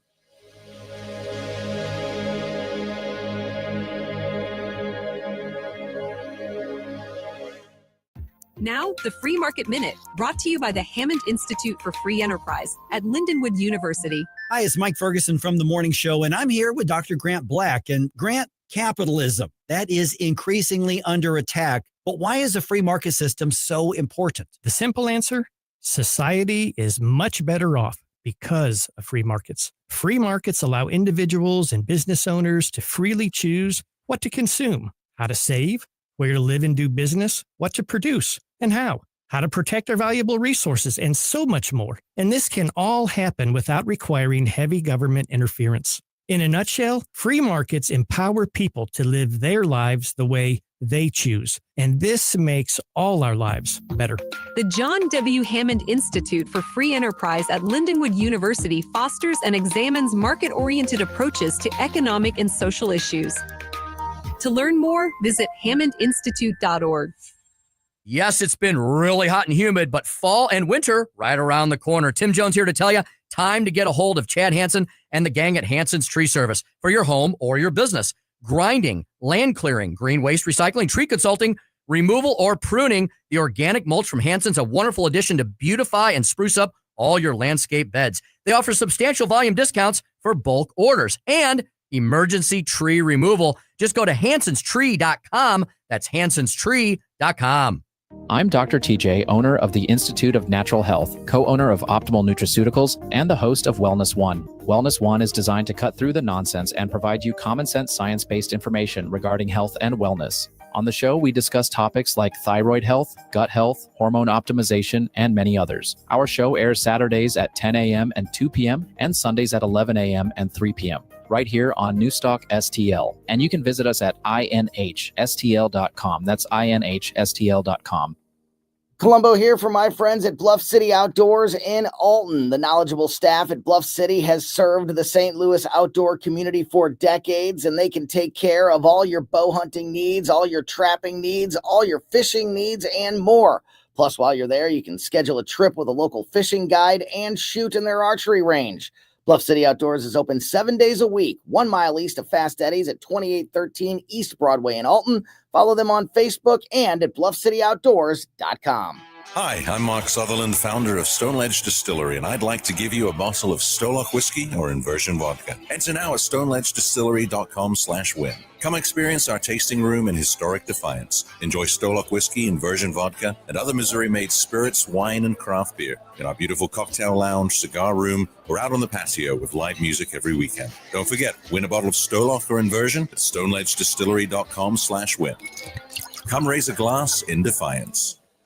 KLGY HD3 Clayton, K270BW Bellefontaine, KNBS Bowling Green. This is News Talk STL at 1019, 94.1, and always streaming at NewsTalkSTL.com. Breaking news this hour from Town Hall. Amit Thomason. President Trump is advancing his law and order agenda. Antifa is terrible. President Trump asked by a reporter Monday if he would designate Antifa as a domestic terror organization. I would do that 100%, and others also, by the way. Now he's amplifying that with a social media post calling Antifa a sick, dangerous, radical left disaster and saying he'll designate it as a major terrorist organization. On Monday, he added, I've been speaking to the Attorney General about bringing RICO against some of the people that you've been reading about that have been putting up millions and millions of dollars for agitation. These aren't protests. These are crimes, what they're doing. And Thomas, Washington. And the president will soon wrap up his historic second state visit to England. Yesterday, all about pomp and pageantry. Today, Mr. Trump and British Prime Minister Starmer hold talks at the Prime Minister's country home, expected to focus on economic issues along with the war in Ukraine and Gaza. They died in the line of duty. 3 police officers fatally shot in York County, Pennsylvania yesterday afternoon while serving a warrant. 2 other officers wounded. They're in the hospital. Governor Josh Shapiro. I want law enforcement to know how much we care about them and respect them. I want this hospital team to know how much they matter in this community. And most importantly, I want these families to know that we're all grieving with them and praying for them and that they're not alone. The gunman was shot dead by police. President Trump is applauding ABC's decision to suspend Jimmy Kimmel's late-night show indefinitely following remarks he made about the assassination of Charlie Kirk. The president congratulating the network for its courage in taking Kimmel off the air. On Wall Street, stock futures sharply higher this morning. The Dow futures are up 250 points. NASDAQ futures 270 points higher. More on these stories at townhall.com. They say timing is everything in the gold and silver markets, and it's true. Dennis Prager here for AmFed Coin and Bullion. Although you can buy at the right time, if you buy the wrong coins, you may not make a profit. When gold was $400 an ounce, many people were talked into buying high-grade old gold and silver collector's coins. Unfortunately, most of the people who bought these so-called semi-numismatic coins, like the $20 St. Gordon's and Liberty Head gold coins, have not broken even on their investment. Incredible, given that gold has risen approximately 525% since then. So while timing is everything, if you buy the wrong coins, the timing simply doesn't matter. Having a dealer who cares about positioning you in the right types of coins or bullion will mean more to your portfolio than anything else. That's why I deal with Nick Rovich and AmFed Coin and Bullion. Whether you're buying or selling, call 800-221-7694. That's 800-221-7694. Or go to AmericanFederal.com, AmericanFederal.com. From the Michaels Flooring Outlet Weather Center. It's another dry day for most of us, although a stray shower or thunderstorm is possible west of St. Louis, just a sign of bigger changes to come. Otherwise, though, mostly sunny today, another hot afternoon, 93 for the high. Clouds increase overnight. We'll drop it down to 68 for the low, and then not as hot tomorrow. Friday still warm, though, at 87. Partly sunny, a 30% chance of showers and thunderstorms, with more spotty to scattered showers and storms this weekend. From the First Alert 4 Weather Center, I'm meteorologist Matt Chambers. This hour of News Talk STL is brought to you by Rodney and Jen Wallner and the entire Wallner home selling team at Berkshire Hathaway. Call them today at 314-810-SOLD. 314-810-SOLD.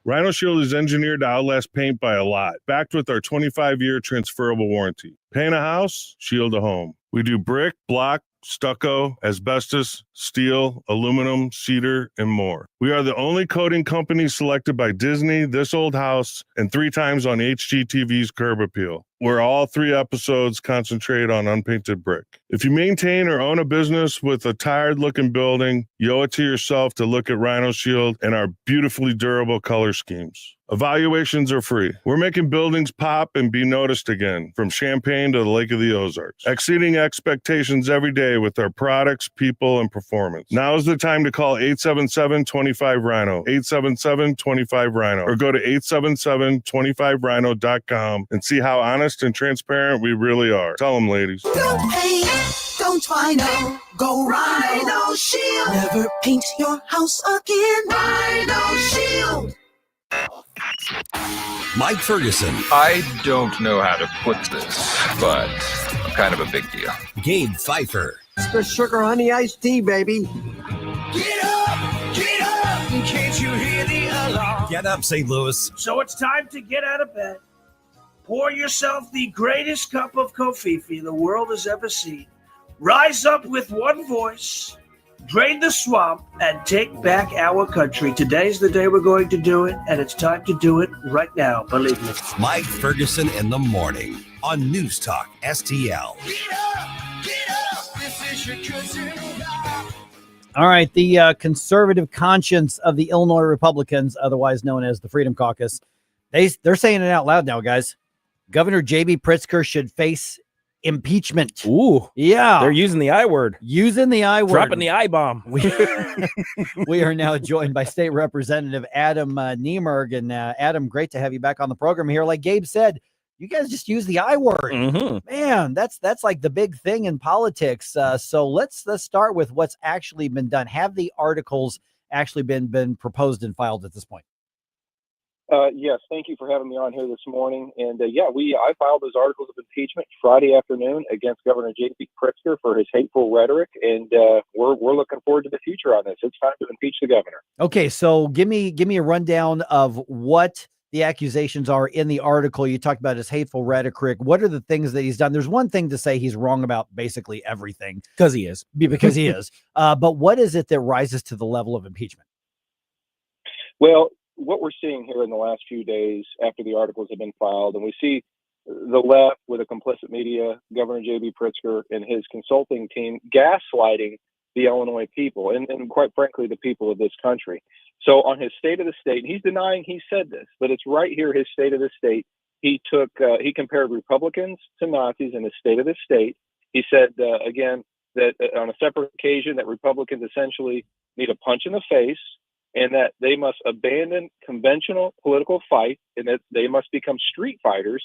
And then he said, these Republicans cannot know a moment of peace. And since these incendiary comments, we see a Minnesota state legislator and her spouse shot and killed, 2 Israeli embassy staffers shot and killed.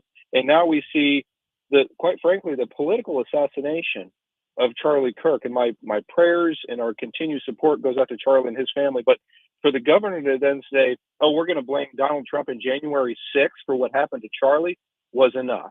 So Friday, I filed articles of impeachment against the governor for his incendiary behavior, his hateful rhetoric. You see, this rhetoric doesn't fall upon deaf ears. Okay, folks listen to what the governor says. Unfortunately, he's one of the leaders of the Democrat Party in the state of Illinois and quite frankly, maybe the country.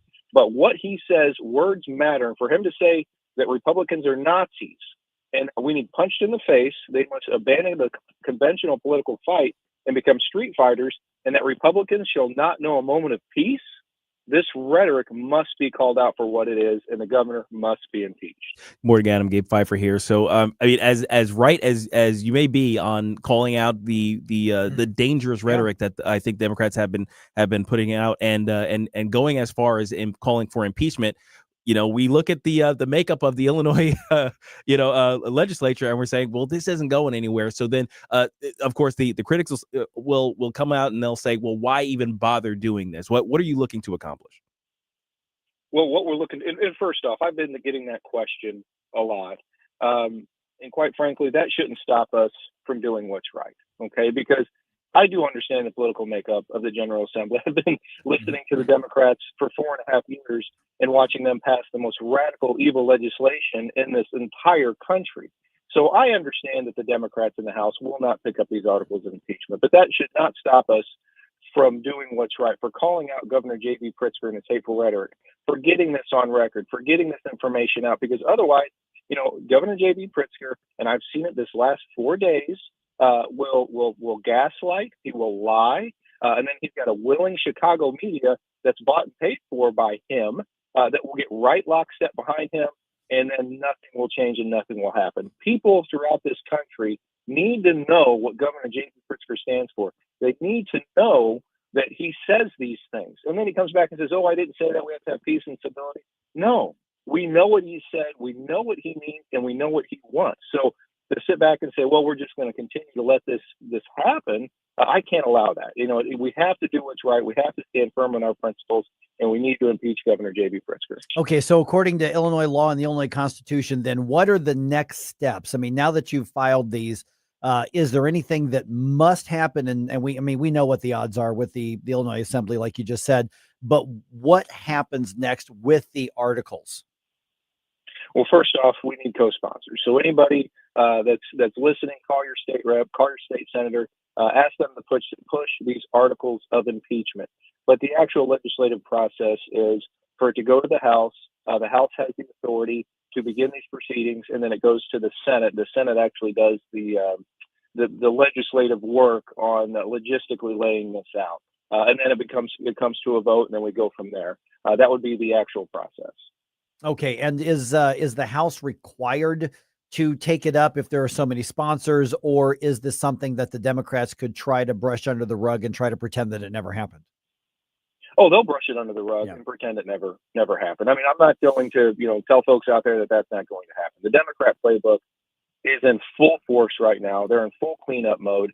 The governor's hateful rhetoric, Republicans shall not know a moment of peace. And I honestly, folks, I was texted, when this was happening. People were sending me texts, and I pulled up the video multiple times from different people sending it to me, and I quite frankly can't get that out of my head. The moment where Charlie was shot, I can't get that out of my head. And to say the things that he is saying and have zero accountability is unacceptable. And for the Democrats just to brush it under the rug is unacceptable. They'll be complicit in the governor's actions, and we'll make sure that people know. Just like during the COVID mitigation standards, letting the governor rule for years unchecked. I was very loud against that. So people know what the governor has said, that what the governor means and what his hateful rhetoric is doing to this country. And for the governor to gaslight, to lie about what he has said, to try to deflect is unacceptable, and we have to stand against it. Yeah, I'm still not convinced he didn't violate the law in a variety of ways when he held on to that power for so long. We're visiting with State Representative Adam Niemerg. Okay, last few minutes that we've got here, Adam. One of the things that we've talked about, he's so wrong about, obviously, his conflict with, President Trump, but he doesn't want ICE and federal law enforcement in Illinois finding and arresting illegal aliens. And I wouldn't say it seems like he is siding with illegal aliens over United States citizens. What's the update and what's the status on his battle with federal law enforcement like ICE? Because that's a whole different thing than the whole National Guard conversation. We're talking about federal law enforcement going into those who have violated federal laws. So what's been the impact of ICE in Chicago and places like this? And then what's the status of the pushback against it? Well, I had the opportunity to listen to Tom Homan speak several weeks ago, and I'm going to tell you, that man, he is doing an outstanding job, and he cares wholeheartedly about what this country is and saving this constitutional republic. And moreover, he was very firm and passionate about saving the 300,000 kids that have been put into sex trafficking through the cartels as a result of Joe Biden's open border policies. He is just a very passionate person. And he said, there's a reason why my guys wear masks, because they're in danger from the radical left and what they're trying to do to tear down this country. But, we see Governor J.B. Pritzker just recently in Chicago. There was an illegal immigrant that was shot and killed because that illegal immigrant, assaulted and almost murdered an ICE agent. And instead of coming out and saying, okay, what happened here, what took place, obviously there was an issue, and we need to look into it, and kind of siding with ICE. He put out on X a statement that basically chastised ICE and called for full and transparent accountability from ICE. So he blames ICE for this. He doesn't say, okay, we need to look into it. We need to figure out what happened here. His tweet essentially blamed ICE for what took place, and you're absolutely right. He's been siding with criminal illegal aliens in the state of Illinois for years. We're a sanctuary state. Chicago's a sanctuary city. We spent $3.4 billion, folks, on illegal immigration in the state of Illinois. We had to raise taxes by $1 billion to fund this year's $55 billion budget. And I'm telling you, we have no safety and security with the Safety Act. These folks are, it's a catch and release program. Violent illegals are running rampant on the streets of Chicago and major cities. Just in Champaign, there was a young lady that was, in a traffic accident that was murdered by an illegal immigrant in Champaign, University of Illinois campus. So for Governor J.B. Pritzker to think he can lead folks in the state of Illinois is false. And moreover, we have to make sure he has political aspirations to be the next president of the United States. That cannot happen. Yep, absolutely. State Representative Adam Niemerg, Illinois Freedom Caucus. Get involved and follow what they do. You all are still doing the weekly video cast, live broadcast on that, talking about stuff what's happening in Illinois. But what are the best ways for people to follow what you're doing, and especially those who are listening in Illinois? But I would hope the Missouri people will listen too. How do they follow you? Where they get in touch, and how do they connect with you? Absolutely. Thank you very much. You can go to Adam Niemerg, State Representative on X. I'm very active on X. You can go to State Representative Adam Niemerg for State Representative. You can Google or search either one of those on Facebook. I've been putting a lot of stuff on Facebook. I have a petition on Facebook. Go to my Facebook page, sign it to impeach the governor. And thanks again for having me on this morning. You got it, Adam. We'll talk to you again soon. Thanks, Adam. Another one bites the dust. Another one. We got another one, guys. Now you've heard the news. Jimmy Kimmel gets canceled. Hear what he actually said to earn a long vacation at 720. Try to make me stop, no inspiration. You have a soul so dark, it is no more. And all at once depart, no destination. Making cold my heart to fight your war. Stop it right now. Mike Ferguson in the morning. I like it, but they're going a little overboard with the dancing. On News Talk STL. Before you blow us all away. Colombo and Company. Join us every day for conversations with a wide variety of guests as we cover every angle of all the important news stories and issues you need to know about. Live and local weekdays at 2 on News Talk STL. Looking for unbelievable deals? Stop by Overstock Outlet in Lake St. Louis or Warrenton. Open 7 days a week. Discover big savings on a huge variety of merchandise with no hassle. Just great prices. Visit us in Lake St. Louis on Highway N or in Warrenton on Boones Lake. Check out our Facebook page at Overstock Outlet Lake St. Louis. Or go online to overstockoutletstl.com. Unbeatable value, friendly service, and you never know what we'll have at Overstock Outlet.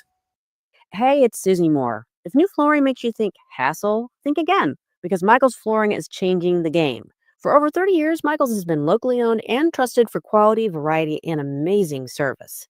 Whether it's carpet, hardwood, laminate, luxury vinyl, or ceramic tile, their expert team makes installing new floors exciting, not stressful. That's why customers keep coming back.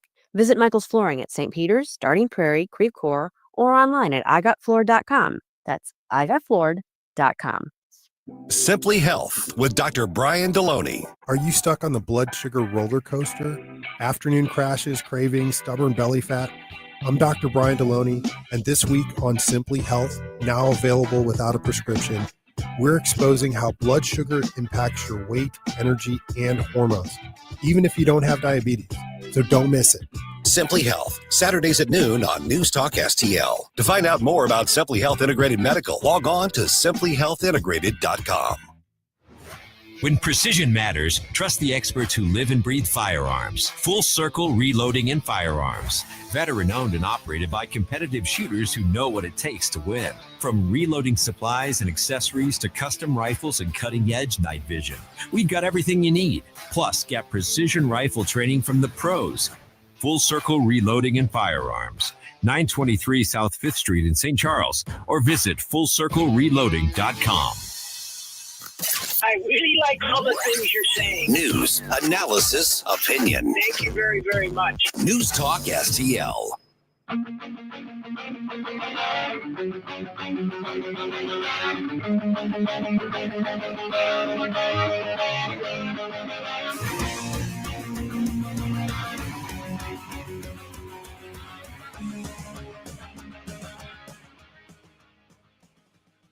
From Hollywood, it's Jimmy Kimmel Live. Oh, wait, somebody unplugged him. Oh, what happened? Jimmy, are you okay? Jimmy, where'd you go? He's gone. Something happened to him. Yeah. All right. Did the affiliates decide something? They might have. Jimmy Kimmel. He gone. At least for now. Right. Okay. Until somebody else gives them a job. Right. So, Maybe for instance, MSNBC. does this mean we're never going to hear from Jimmy Kimmel again? Unfortunately, not. No. Somebody's going to give him a job. But I do think I do think he's done on late night on network television. Yes. You know, and there's a difference. You know, I don't mean to get all wonky and stuff, but there's a little bit of a difference. But I think he's gone for a while. You probably heard the news that ABC has indefinitely suspended Jimmy Kimmel. Okay, so what that really means is that we have a contract with Jimmy Kimmel and we got to find a way out of this thing. Right. So we're going to get rid of him, but we got to figure out how to do it. So I'll give you the chain of events here in just a moment. 7:20 right now. So the basic details of this is that ABC, they own either no or almost no actual television stations. A lot of people don't realize that. Right. The parent company ABC. Right. The network itself. Even if there are some of these local affiliates that they say something ABC or ABC, I don't know, Ohio or whatever, they're not actually owned by parent company ABC. It's an affiliation, as the word implies. It is a deal. So one of the largest owners of ABC affiliates is a company called Nexstar. And I'm looking at their very brief press release they put out. Let me just read it. Nexstar Media Group Incorporated today announced that the company's owned and partner television stations affiliated with the ABC television network will preempt Jimmy Kimmel Live for the foreseeable future, beginning with tonight's show, meaning yesterday. Nexstar strongly objects to recent comments made by Mr. Kimmel concerning the killing of Charlie Kirk and will replace the show with other programming in its ABC affiliated markets. And there's a quote here. Mr. Kimmel's comments about the death of Mr. Kirk are offensive and insensitive at a critical time in our national political discourse, and we do not believe they reflect the spectrum of opinions, views, or values of the local communities in which we are located, said Andrew Alford, president of Nexstar's broadcasting division. Going on with the quote here. Continuing to give Mr. Kimmel a broadcast platform in the communities we serve is simply not in the public interest at the current time, and we have made the difficult decision to preempt his show in an effort to let cooler heads prevail as we move toward the resumption of respectful, constructive dialogue. End of quote. Wow. So the key part here, which for most people wasn't going to jump out, but us broadcasting types, in the public interest. So the FCC, which obviously regulates broadcast stuff, the key thing is when you get your license, you have to operate in the public interest. Well, Mike, what does that mean? They don't say. Right. They leave it very, very vague. Very vague. And so basically with Nexstar saying this is no longer in the public interest because of the hatefulness, because of the bias and everything else they're referring to, they have basically an incredibly strong defense if there's any sort of lawsuit or contractual dispute. So Jimmy Kimmel's running out of options to try to legally claim his his place if he's going to try to do that. So here's what he actually said that everybody is reacting to. Now here's the thing though. When you see all the social media headlines, Jimmy Kimmel says disgusting thing about Charlie Kirk's murder. Judge for yourself. Here's actually what he said. The MAGA gang desperately trying to characterize this kid who murdered Charlie Kirk as anything other than one of them and doing everything they can to score political points from it. Okay, so he actually didn't say anything about Charlie Kirk. He was going after the MAGA movement and the supporters of Donald Trump. That's what he was doing. Yeah, and he wasn't praising the murderer like a lot of these people who we've watched gleefully get canceled have been doing. So it is interesting to me that this was. I don't think a particularly offensive thing that he said in the wider spectrum. It was dishonest. It was stupid. Absolutely, it was still gross. Oh, absolutely. It's certainly impugning the character of MAGA, but that's kind of his brand, right? Yeah, is impugning the character of MAGA. So I guess in the larger spectrum of what has been said, and what has been how people have responded to the Charlie Kirk murder, his was very mild. Which suggests that there's something bigger going on. Right, because there's still no excuse for Jimmy Kimmel's for years. Oh gosh, no. So to me, what this looks like is the market finally said, we've had enough of you. You have been gross, dishonest, biased. You have abused your your platform and alienated half our audience. Yeah, and we're done with you. So Jimmy Kimmel brought this on himself. Absolutely. Now, how about this? And this isn't the show sheet. I found another soundbite just a little bit ago. This is off of CNN. Chuck Schumer was asked about this decision. Now, keep in mind that Nexstar is a private company. Yeah, I mean they're publicly traded, but it's a business. Yeah, and ABC Network is a private business, and they have both made the decision to can Jimmy Kimmel. But here's what Chuck Schumer. Here's his take on this. It is outrageous. It's a page right out of Xi's playbook. This is just despicable, disgusting, and against democratic values. Trump and his allies seem to want to shut down speech that they don't like to hear. That is not what democracies do. That is what autocracies do. And it doesn't matter whether you agree with Kimmel or not. He has the right to free speech. And so it is just outrageous. It is indicative of autocracy. And I am just outraged by it.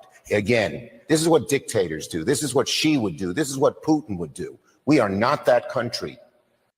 Okay. Wow. That's quite the diatribe against complete inaction by the Trump administration. Let me say this very, very clearly. Nobody is taking away Jimmy Kimmel's First Amendment rights. Right. Chucky Schumer there says he has a right to free speech. Absolutely, he does. He can continue to speak. There are no private businesses who have an obligation to platform him. Yeah. When he decides to abuse that and be really gross and dishonest. Yes. For years. Yeah. He can still do that. He can still say what he wants to say. Right. I mean, Chuck Schumer is suggesting that Nexstar is somehow responding to the administration. Now, here's the thing that always gets me is that the Democrats always respond as though the Republicans are behaving like they do.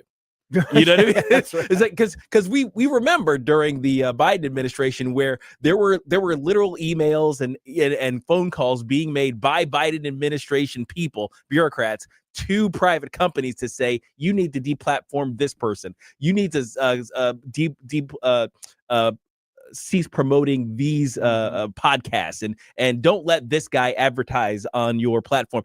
We've seen those emails. Well, you know? Yeah, and we know that those pressures have gone all the way down to the local level to this radio station not being allowed to advertise on social media. Right. So we remember during the Biden administration when the Democrats were doing this thing, they were actually putting administration pressure on private entities to deplatform.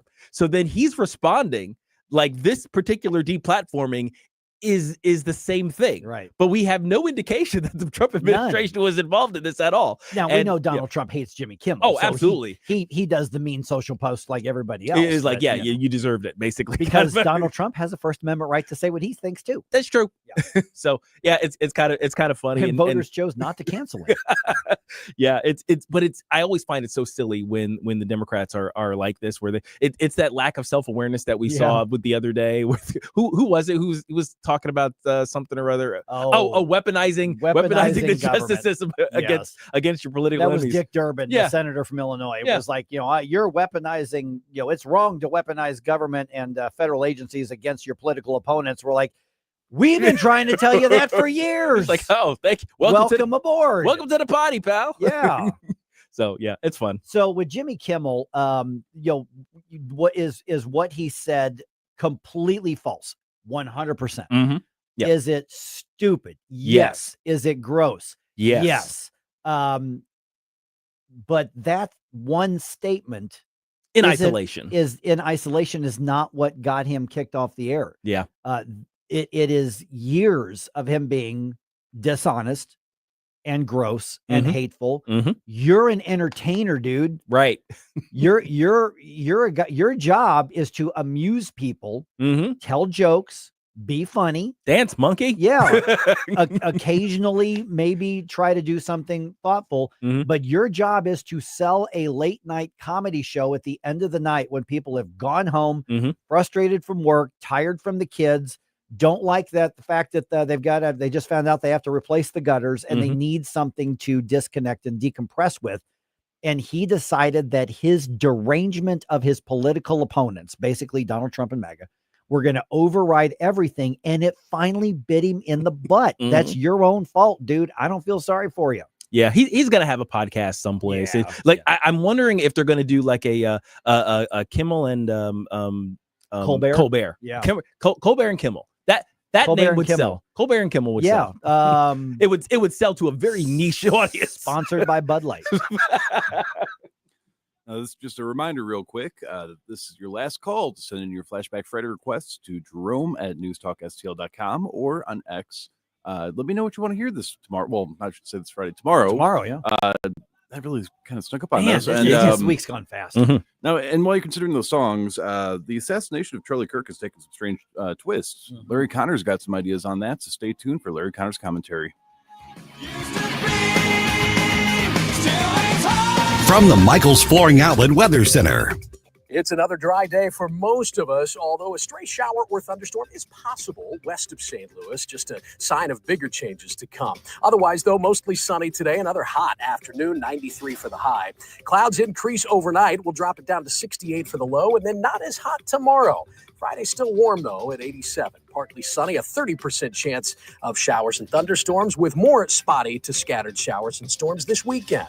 From the First Alert 4 Weather Center, I'm meteorologist Matt Chase. John Beal knows that right after a hailstorm, new roofing companies start popping up everywhere. But the Small Business Administration reports 96% of them go out of business within the first 5 years. So how good is that warranty? John Beal started in the roofing business, helping his granddad and his dad. Always offering the best roof, best price, best guarantee. John Beal Roofing, not some fly-by-the-night operation. Call my friend John, 1-800-NEW-ROOF, 1-800-NEW-ROOF. Larry Connor's commentary, brought to you by Vincent's Jewelers, offering a wide selection of jewelry, including lab-grown diamonds, affordable earrings, bracelets, necklaces, and rings, up to 75% off their natural counterparts. Visit VincentsJewelers.com. This is Larry Connor's commentary on News Talk STL. The 22-year-old charged with killing Charlie Kirk is quoted in court records. These are texts he sent his lover, a man transitioning to a woman. In one, he asked, "Why did I do it? I had enough of Kirk's hate. Some hate cannot be negotiated out." Now, he doesn't give any examples of Charlie Kirk preaching hate because Kirk didn't. Yes, he believed in Jesus and the Bible, was against same-sex marriage and abortion, but he used scripture, not hateful words. The accused killer was subject to hate as echoed by the left. And Scott Jennings, a lone conservative on CNN, pointed that out. For 10 years, we've heard nothing from the left, but Trump is a fascist, a Hitler. This guy obviously had been marinating these words in his head until he reached the point where he thought the world would be better off without Charlie Kirk because Kirk is nothing but hate. How deep does this hate go? Since Kirk's death, some Turning Point members say they've been threatened. One talked about a guy coming up mocking Charlie Kirk's death by pretending to shoot himself in the neck. The devil himself could not show more hate. Get more Larry Connors on Larry Connors USA. Tonight at 6 on News Talk STL. JC's Wayback Machine. This week we'll reminisce about playing catch with Robert Redford every day for about 2 weeks on the set of The Natural. Plus, Lou Graham talks Foreigner songs he hates. Desperate housewife Terry Hatcher talks about her boobs. We'll take you back to 1989 when the Stones played Busch Stadium, and we play great songs from the 90s, 80s, and 70s, all brought to you by the Weber Automotive Group. It's JC's Wayback Machine. Every Saturday night, 6 to 9 on News Talk STL. When it comes to spending your tax dollars and teaching your kids, governments and school districts should be an open book. But in Missouri, that's not always the case. Recently, the Show Me Institute sent out a sunshine law request to school districts across the state, asking for information on whether certain topics are being taught. Specifically, a controversial one called critical race theory was included in the list. Many districts didn't respond. Some wanted to charge large fees to process the documents. Lee's Summit outside Kansas City wanted over $35,000. A rural district, Morgan County, wanted $15,000. The Sunshine Law does allow charging a reasonable fee for sending out information, but there's nothing reasonable about $35,000 or $15,000. These districts should want to be transparent about their curriculums. Taxpayers deserve to know what their kids are being taught. Learn more at showmeinstitute.org. The Show Me Minute has been brought to you by Show Me Institute and Show Me Opportunity. All the information I need on the drive to work. Mike Ferguson in the morning. I keep it on throughout the day, whether it's local, national, or something big that's happening overseas. News, analysis, and opinion. St. Louis is #1 for conservative talk. News Talk STL.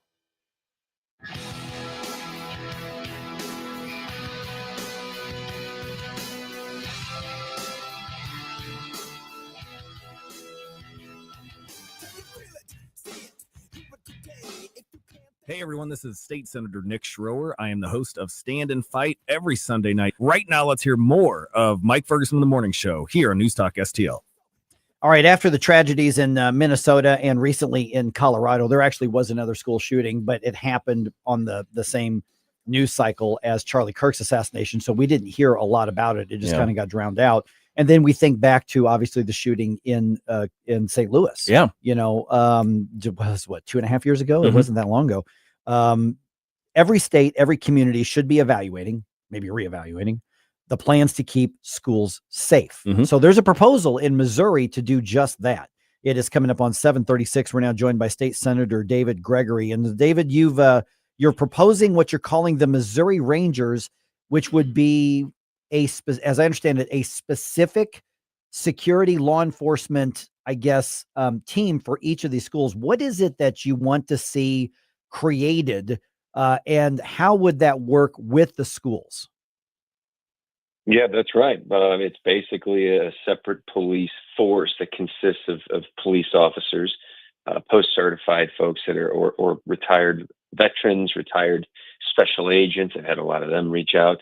But basically, it's a separate police force that is trained and specifically focused on school safety. I mean, here's the deal. Police officers are outstanding. They're very good at what they do. But in one moment, they can be doing a traffic stop, and the next they're trying to get to a school with a lead response time and handling a school shooting. That's a lot. That's a lot of different skills to be using at any random time. And so I think it's time, given the threat, that we up the ante here and that we have a police force that is trained and specifically focused entirely on protecting our kids. How would this be different than the process of using SROs, school resource officers, and partnering with local police departments to do that so many districts do? So what would be the difference when it comes to applying this? Yeah, so it's going to depend, right? There's so many different versions of this. It's going to depend on how my colleagues receive it and want to do it. Ideally, the Missouri Range would be separate from and in conjunction with the school resource officers. So, they're not entirely focused. Hey, David, I'm so sorry. Let me jump in. We're having an interruption on your phone system. We've got what we call Soros the Gremlin that's climbed into the board real quick. Would you mind starting that answer over? Because I want to make sure everybody hears that. I so apologize for the technical answers, but the question was obviously, how is this going to be different from school resource officers that are often used now? Yeah, of course. Sorry about that. So yeah, here's the deal. I mean, what we know about school resource officers is that they are not entirely focused on the safety of school children during school days, right? These school resource officers are standard police officers that are assigned by their department. All right, I'm so sorry, David. Hey, David, I'm sorry. It's happening again. And we can't even let's hear do your this, answer, Jerome. yeah. Let's call you right back, because this is such an important issue and it's such an important proposal. I want to make sure that we get it in its entirety. So, David, I appreciate your patience. I'm so sorry, Dave. We're going to give you a call right back to see if we can't reconnect that. Soros the Gremlin. Yeah, just eating up the phone line right now. So I want to make sure, because he's calling it the Missouri Rangers, right? And that's the proposal that he's doing. So far right here, what we've got is that it would be a separate, essentially, police force, right? And they would have to have their post certification, POST, which is the certification anybody who's eligible to be a law enforcement officer has to have in order to do that. So this would be specifically for the school districts. And so looks like we got him back, and we got him. Okay, great. So Senator David Gregory, thank you so much for your patience. I'm so sorry about that. So then again, let's try it again. The question is, what's the difference between the Missouri Rangers approach versus school resource officers? Yeah, so school resource officers are just general police officers, post-certified, that are assigned to a school by a department, right? So they're a police officer that arrives for the day. and their boss says, hey, go to the school and talk to the kids, mentor them, show them that police officers are good people, and also have a strong presence for safety purposes. But those police officers aren't specifically and highly trained or focused on that and that only. And that's what these Rangers are going to do. They're going to be specifically trained and focused entirely on school safety. Good morning, Gabe Phifer here. So it sounds like, and you kind of mentioned this in you kind of introducing the idea that you would focus recruitment on police officers who, basically the ones who are kind of coming off of the front lines of the regular being a patrol officer, and those who can, I guess, step down on some level to guarding our schools. Is that a fair characterization of the type of recruitment you're going to be looking to do? Yeah, that would be some, but my vision is more retired special agents, 50, 55 years old. They're retired. We've got retired military veterans that are 45, 50 years old. They're fully vested. I've got all kinds of different highly trained folks that are still in some prime years of their lives that want to do this. And if you look at other states, I mean, we've got a state like Colorado that created a program similar, and they don't even pay them. This becomes a badge of honor for highly trained folks, former Navy SEALs, former high-level special agents. You're looking at like special agents that are air marshals that are trained to handle chaos-tight spaces with firearms and emergencies. And so these people come out as a badge of honor and want to protect their kids in their community. So I think it's a program you'll see some high recruitment. Okay, and this is being proposed as a state program. So essentially, we're looking at either a branch of or another agency or another department of law enforcement, right? That's exactly right. Okay, so by the way, where did the name Missouri Rangers come from? Why did you settle on that? I'm just curious because that is such a distinctive name. It just seems fitting with the other programs.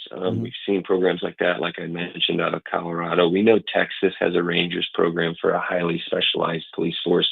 Now they do things a little different. They're not focused entirely on children, but we're starting to see a police force named Rangers in different states for specialty reasons. And so I thought it was particularly fitting. Quite frankly, I don't care what name we end up with. What I want is it to be something that is marketable, that is going to train, it's going to recruit, and is going to be this badge of honor to our community to come out, be known as that person who is there to defend our kids. Now, would the legislation that creates this agency also mandate its use in schools, or is it just making them available and it's up to the school districts whether or not they want to partner? That's a great question. That's going to depend on where the funding comes in, right? I mean, if we're talking about the state paying for it, we can mandate it, but that's a lot. That's 3,000 schools. I mean, if you do the math, you're talking a couple $100 million a year. Worth it? Sure. Is that going to be hard to find? Of course it is. And so if we can't fully fund it, then we can shift more to a licensure program of post-certified specialty police officers. We'll at least pay to train them, certify them, equip them, and then the schools could pay for it, or perhaps we could go half. Whatever it is we can get done, I want to get it done. Would this be open to private schools as well, or would this be specifically for public schools? Yeah, absolutely. My vision is all schools, all kids in the entire state of Missouri. Look, St. Louis and particularly Missouri is the greatest place to raise your family. I'm just not so sure the rest of the country quite sees it yet. I plan on showing that as well, but I want Missouri to continue to be the greatest place to raise a family, and it's going to start with safety, and it's going to be safety in schools. All right, we're visiting with State Senator David Gregory. What's the read in whether the caucus or the legislative colleagues? I mean, obviously, this is something that hasn't been debated or put forward, but what's the reaction you're getting so far to the proposal itself? And obviously, you'll be filing this, as a bill. But what reaction have you had so far? I mean, a lot of support for the proposal in general. I think it's difficult for anyone to say, I don't like that idea of protecting kids in schools. Very difficult to find that. So in general, a ton of broad support. But my colleagues are super sharp as well. And they're saying things like, hey, what does it look like? What are the logistics? What are the costs? What are ways we can get this done without having a huge fiscal note we're going to struggle to pay for each and every year? And so that's where the discussion lies. The discussion lies on how we get this done. And where's going to be the right balance? Because obviously every time there's a tragedy, we hear leftists try to exploit it to say we need more gun control, get rid of the Second Amendment rights and all that sort of thing. But when it comes to the school security, what's the right partnership between state government and local school districts? Because this is just the reality that we just have to be prepared for. It could happen anywhere at any time in the country. Yeah, it's so hard. So I'm getting reached out from all kinds of folks, parents especially, Senator, do something, please. And so interestingly, even folks have reached out to me saying, I've never voted for you. I still may never vote for you, but I really like the idea of your Rangers and schools protecting kids. So it has overall a very strong sentiment of we've got to protect our kids. And, it's hard to argue the right people with a firearm is a bad thing, right? Police officers that are certified, that's a good thing that have a firearm. That's okay to have a firearm in school if you're the right person with the right training who trust is going to protect our kids. And so the key, of course, is always moving towards getting the right people in these schools to protect our kids. All right, State Senator David Gregory, website. We've already tagged you on our social media website. People want to ask you questions or get in touch about it. What's the best way? Yeah, the best way is through X or through Facebook. It's at David Gregory Mo, M-O from Missouri. David Gregory Mo. All right. Thanks a lot, David. Good. We'll talk to you again soon. Thanks, David. For having me.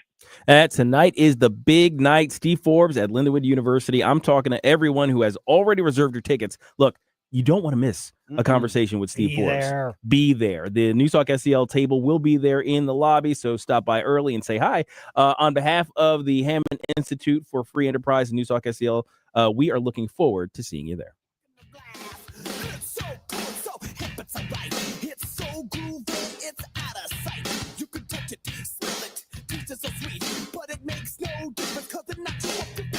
Tony Colombo here for my dentist, Dr. Matt Boscia at New Creation Dental Care, the one-stop shop for all your family's dental needs. And Dr. Boscia is always expanding his services, now including the incredible all-on-4 full arch implant procedure, full mouth restoration that can give you back your smile in as little as 1 day. No more suffering with damaged or missing teeth or poor fitting dentures. You can see some amazing smile makeovers, learn more about the all-on-4 procedure, and see everything Dr. Boscia can do right now at newcreationdentalcare.com. Jamie Allman here with the Allman Report. Pleased to be with Jordan Rosenblum. Google the bagel loan. That's what it's all about. Jordan, tell me about purchasing a home, brother. Purchasing a home right now, it's a tough market. You're going to see a lot of competition. On the bagel loan that we have, you're going to have no closing costs, no title fees, no appraisal fees, no lender fees. Saves an average client almost $4,000 on a transaction. Customer service, unbelievable. Text, call anytime. As I know, as a real estate agent, Google the bagel loan. Google the bagel loan, folks. NMLS number 226715. Hungry for the best steak you'll ever have? Head to the heart of Moscow Mills and discover Harry J's, a local landmark and family-owned steakhouse, serving up excellence since '98. From mouth-watering appetizers to decadent desserts, Harry J's has something for everyone. Enjoy our extensive bar selection while soaking in our friendly family atmosphere. Whether dine in or carry out, your meal is prepared to perfection. Make the drive to 300 Main Street and treat yourself to a taste of Moscow Mills' finest. Harry J's, more than a steakhouse. We're a tradition. Join Aaron Tarlow every Sunday night at 9 on Newstalk STL for Shall Not Be Infringed, your voice for Second Amendment rights and firearms education. Brought to you by DG Firearms, Kevin's Guns, Osage County Guns, and Full Circle Reloading and Firearms. Attention off-road enthusiasts. Iron Bear Customs has the strongest bumpers on the planet. Plus, brush guards, lift kits, and custom cages for all vehicles. Visit ironbearcustoms.com and mention Newstalk STL for 10% off. Iron Bear Customs, built tough for the toughest terrain. Discover Patriot Powder Coating, your family-owned specialist in Pacific. From small jobs to big projects, we got you covered. Visit our showroom or call 636-551-0377. Mention Newstalk STL for 10% off.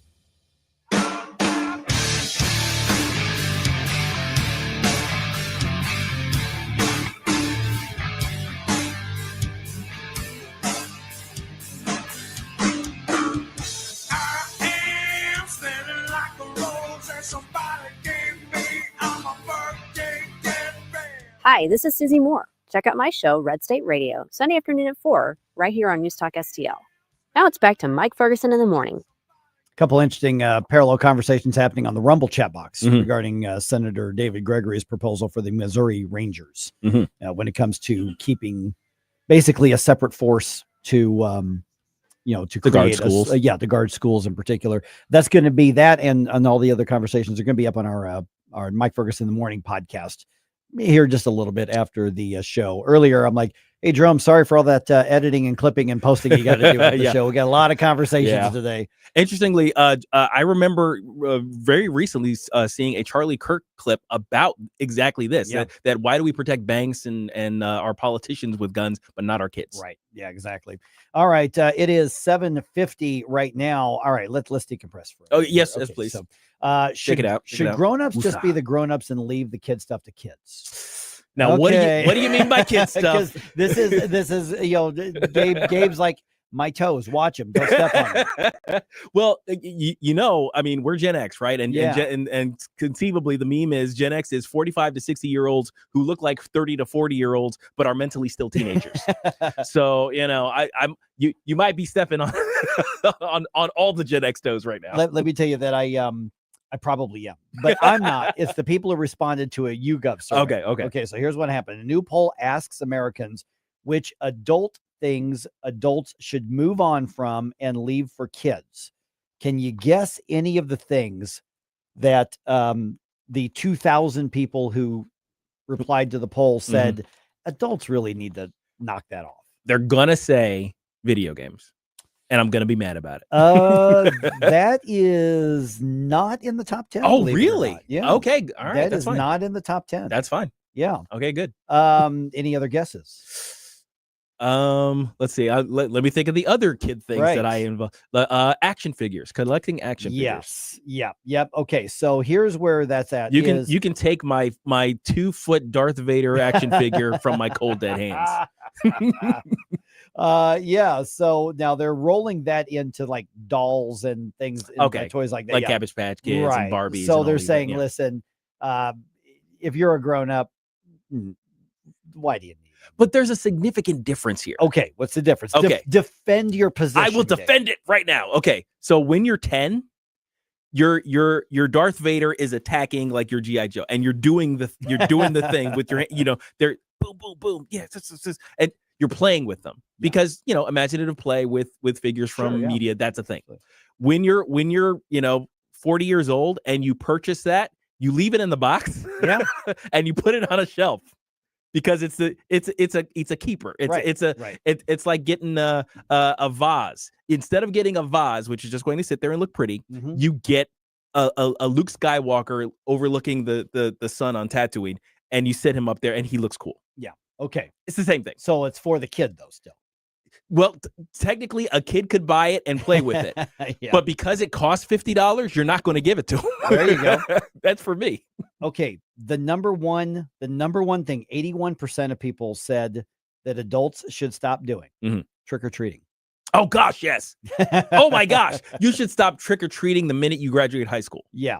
At the latest. I see. I think latest. high school is too old to be trick or treating. I do too. I give them the 4-year leeway just because maybe you're taking your 10-year-old little brother or little sister out, and you figure you're going to dress up too. Yeah. You know what? I'll give you that. I think it's stupid. I don't think you should do it, but I'll give it to you. I think ideally middle school, 8th grade. That's about the cutoff. That's about the cutoff. And look, if you're showing up to my house and you can vote, you better not ask for candy. Yes. And then we talked about dolls and action figures and things like that. Number 3 on the list, bumper bowling. Not bowling, bumper bowling. Having to put the bumpers up. Right. So because that you cannot get a gutter ball. Yeah, absolutely. Yeah, that's for little kids. That's honestly for little kids. Right. I mean, okay. Should there be leeway for beginners? No. Right. No. Suck it up. You're an adult. You're an adult. Take the L. Sometimes you go into the gutter. Okay. That's just how that goes. All right. All right. Number 4. And I agree with this one on number 4. Okay. Stuffed animals. Yeah. We're talking to you ladies. Yeah. I mean, let's be honest.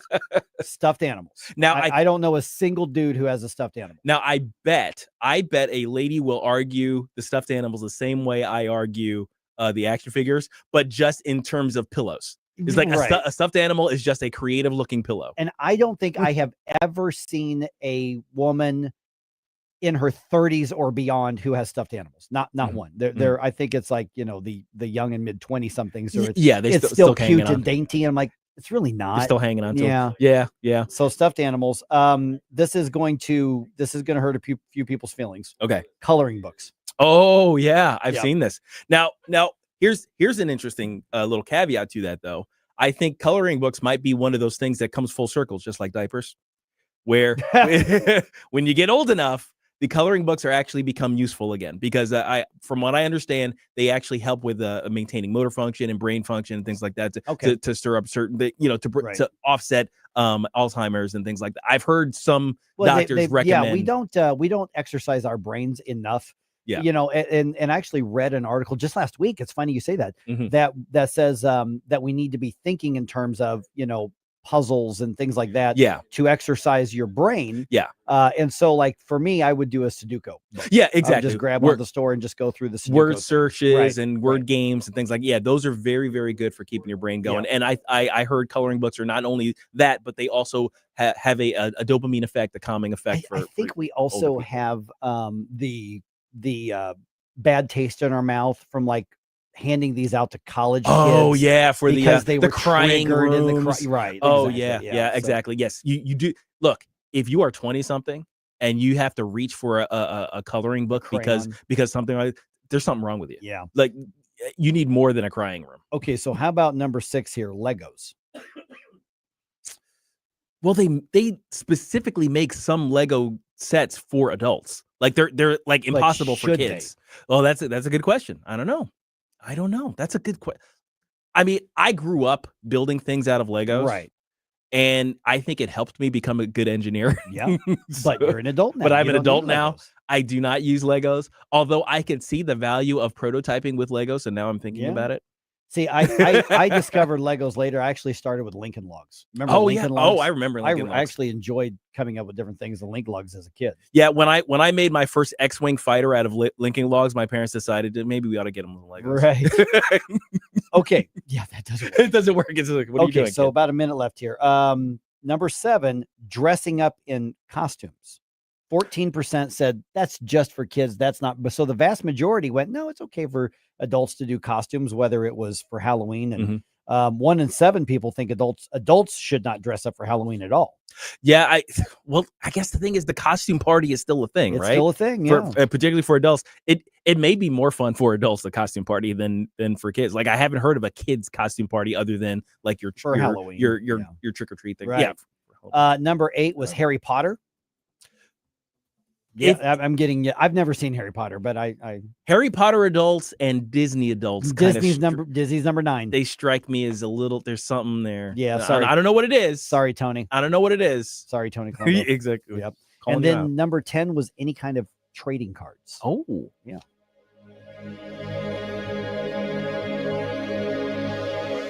Jamie Allman here, and I want you to hide out with me 10 minutes south of 270 in Gravois at the wonderful Hideout, the best burgers you're going to find anywhere in the land, and yet people still eat Dave's Chili right there at 90-degree temperatures. Music every day, it seems, people, on the weekends especially, and dinners and lunch served every single day of the week. The coldest beer and the best staff you're going to find, the Hideout right there in High Ridge. Hi, I'm Rodney Wallner. And I'm Jen Wallner with the Wallner Home Selling Team at Berkshire Hathaway. Hey, Jen, how do you sell your home for top dollar? That's easy. Call the Wallner Home Selling Team at 314-810-SOLD. What if I want a flexible commission plan? Call the Wallner Home Selling Team at 314-810-SOLD. What's the best time to sell your home? Right now, call the Wallner Home Selling Team at 314-810-SOLD. For all your real estate needs, call the Wallner Home Selling Team at 314-810-SOLD. That's 314-810-SOLD. Hi, I'm Dr. Alan Link, owner of the Dental Link. You've heard ads about teeth in a day, but did you know that you will be chewing on plastic, acrylic teeth? Here at the Dental Link, we can give you porcelain crown and bridge teeth utilizing mini dental implants that function much more like real teeth at about half the cost. Plus, mini dental implants are less invasive, less painful, and your recovery time is much shorter. Give us a call at 314-794-6464 or simply visit us today at thedentallink.com. Storm damage got you stressed out? Don't worry. Call Mario and his team at Top Quality Exteriors. We're your local St. Louis neighbors. Mario and his team specialize in roofing, siding, and gutters. Whether you need a few shingles replaced or a complete exterior makeover, we bring quality work with real results at an affordable price. Plus, we'll work with your insurance company to get your claim approved and help you get your repairs done quickly. Call for a free estimate today, 314-618-8888. BBB accredited and ready to roll. 314-618-8888. KLGY HD3 Clayton, K270BW Belfast, KNBS Bowling Green. This is News Talk STL at 1019, 94.1, and always streaming at NewsTalkSTL.com. Breaking news this hour from Town Hall. I'm Rich Thomason. They have a deal. The U.S. and the U.K. have signed a new tech partnership agreement having to do with AI and the development of other cutting-edge technology. President Trump says the pact already starting to pay off. This new accord is already helping spur a massive wave of private sector deals worth over $350 billion alone, headlined by a $136 billion from Blackstone. The president speaking on the second and final day of his historic state visit to England, joined by Prime Minister Starmer at a news conference. Working its way through the Republican-led House, a resolution honoring the late Charlie Kirk and a measure having to do with money issues. Lawmakers voted in favor of advancing the measure and a bill to avert a government shutdown in a joint mechanism known as a rule vote. The rule was adopted in a 216 to 210 vote along party lines. Republican Thomas Mass of Kentucky, known for opposing the federal funding bill, was the lone lawmaker from either side to vote present. Mass explained that he vehemently supports the Kirk resolution, but opposed an unrelated provision in the rule that blocks Congress's ability from weighing in on tariff policy. Bernie Bennett in Washington. An investigation underway into a deadly shooting in York County, Pennsylvania. 3 police officers fatally shot, 2 others wounded. They're in the hospital. The gunman was shot dead by police. All of this happened yesterday afternoon. The officers arrived at a home to serve a warrant in a domestic-related case. President Trump on social media congratulating ABC for showing the courage to indefinitely shelve Jimmy Kimmel's late-night show over remarks that Kimmel made about Charlie Kirk's assassination. The comments had some prominent station groups threatening to drop the show altogether. On Wall Street, ahead of this morning's opening bell, the Dow futures up 183 points. NASDAQ futures ahead 267. More on these stories at townhall.com. The following is not an actor, but a real-life story from Trinity Debt Management. My debt problem started probably about 2016. I needed my life to change financially. I called Trinity and I ended up joining based on high credit card bills and high interest rate. And my counselor at Trinity has been great, and Trinity has been helping me to get on the right path of paying off these credit card bills, bringing down the interest rate. They have consolidated my bills into one low monthly payment. And now I am finally getting out of credit card debt. So I just want to say thank you, Trinity, for showing me a better and greater path. If you're in debt and you need help, call Trinity at 1-800-990-6976. My name is Sharon, and soon I will be debt-free for keeps. 1-800-990-6976. From the Michaels Flooring Outlet Weather Center. It's another dry day for most of us, although a stray shower or thunderstorm is possible west of St. Louis, just a sign of bigger changes to come. Otherwise, though, mostly sunny today, another hot afternoon, 93 for the high. Clouds increase overnight. We'll drop it down to 68 for the low, and then not as hot tomorrow. Friday still warm, though, at 87. Partly sunny, a 30% chance of showers and thunderstorms, with more spotty to scattered showers and storms this weekend. From the First Alert 4 Weather Center, I'm meteorologist Matt Shane. This hour of News Talk STL is brought to you by Stifel, serving investors for over 130 years. Contact your Stifel financial advisor at stifel.com. That's STIFEL.com. Never paint again. This is Darren, owner of Rhino Shield. Want to eliminate painting your home, business, or church? Call the experts at Rhino Shield. Rhino Shield is a revolutionary ceramic wall coating to regular paint and vinyl. Perfect for aluminum, steel, unpainted brick, block, stucco, ephes, drive-it, cement board, and wood sidings. Rhino Shield eliminates wasting time and money painting year after year. Our ceramic coating deflects 90% of the sun's UV rays and 100% of the moisture. Our clients want affordable protection with the elimination of maintenance. Rhino Shield protects your biggest investment while maintaining your architectural features and gives you the curb appeal you deserve. Make your home great again by working with the Rhino Shield experts. A+ rated with the BBB. Call 877-25-RHINO, 877-25-RHINO, or 877-25rhino.com. See what we did there? Genius. Tell them, ladies. Go Rhino Shield. Never paint your house again. Rhino Shield. Mike Ferguson. This is the kind of adventure I usually have to force upon us, and here it is, falling into our laps. Gabe Phifer. They're buying it. Get up! Get up! Can't you hear the alarm? Get up, St. Louis. Watch you pop a squat, son. Mike Ferguson in the morning on News Talk STL. Get up! Get up! This is your cousin. All right, Governor Mike Kehoe lets us know what his opinion is when it comes to sending in the troops to the city. Mm-hmm. So we'll get that update. Anybody hiring? There's this guy named Jimmy who may be looking for a job.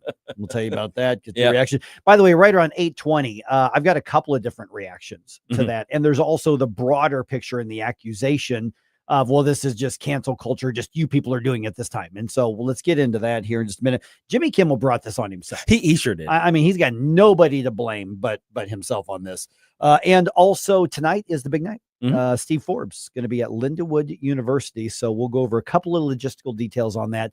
There is really nothing to, you do not have to budget for extra time. Getting in and out of the Scheidegger Center is so easy. It's such a well-designed property right there. Plenty of parking, nothing to worry about. Not going to be a bunch of traffic backups, but we'll give those reminders out here in just a little bit. It is 8:06 right now. Let's go ahead and do one more news dump. The morning news dump brought to you by the Nutrition Stop.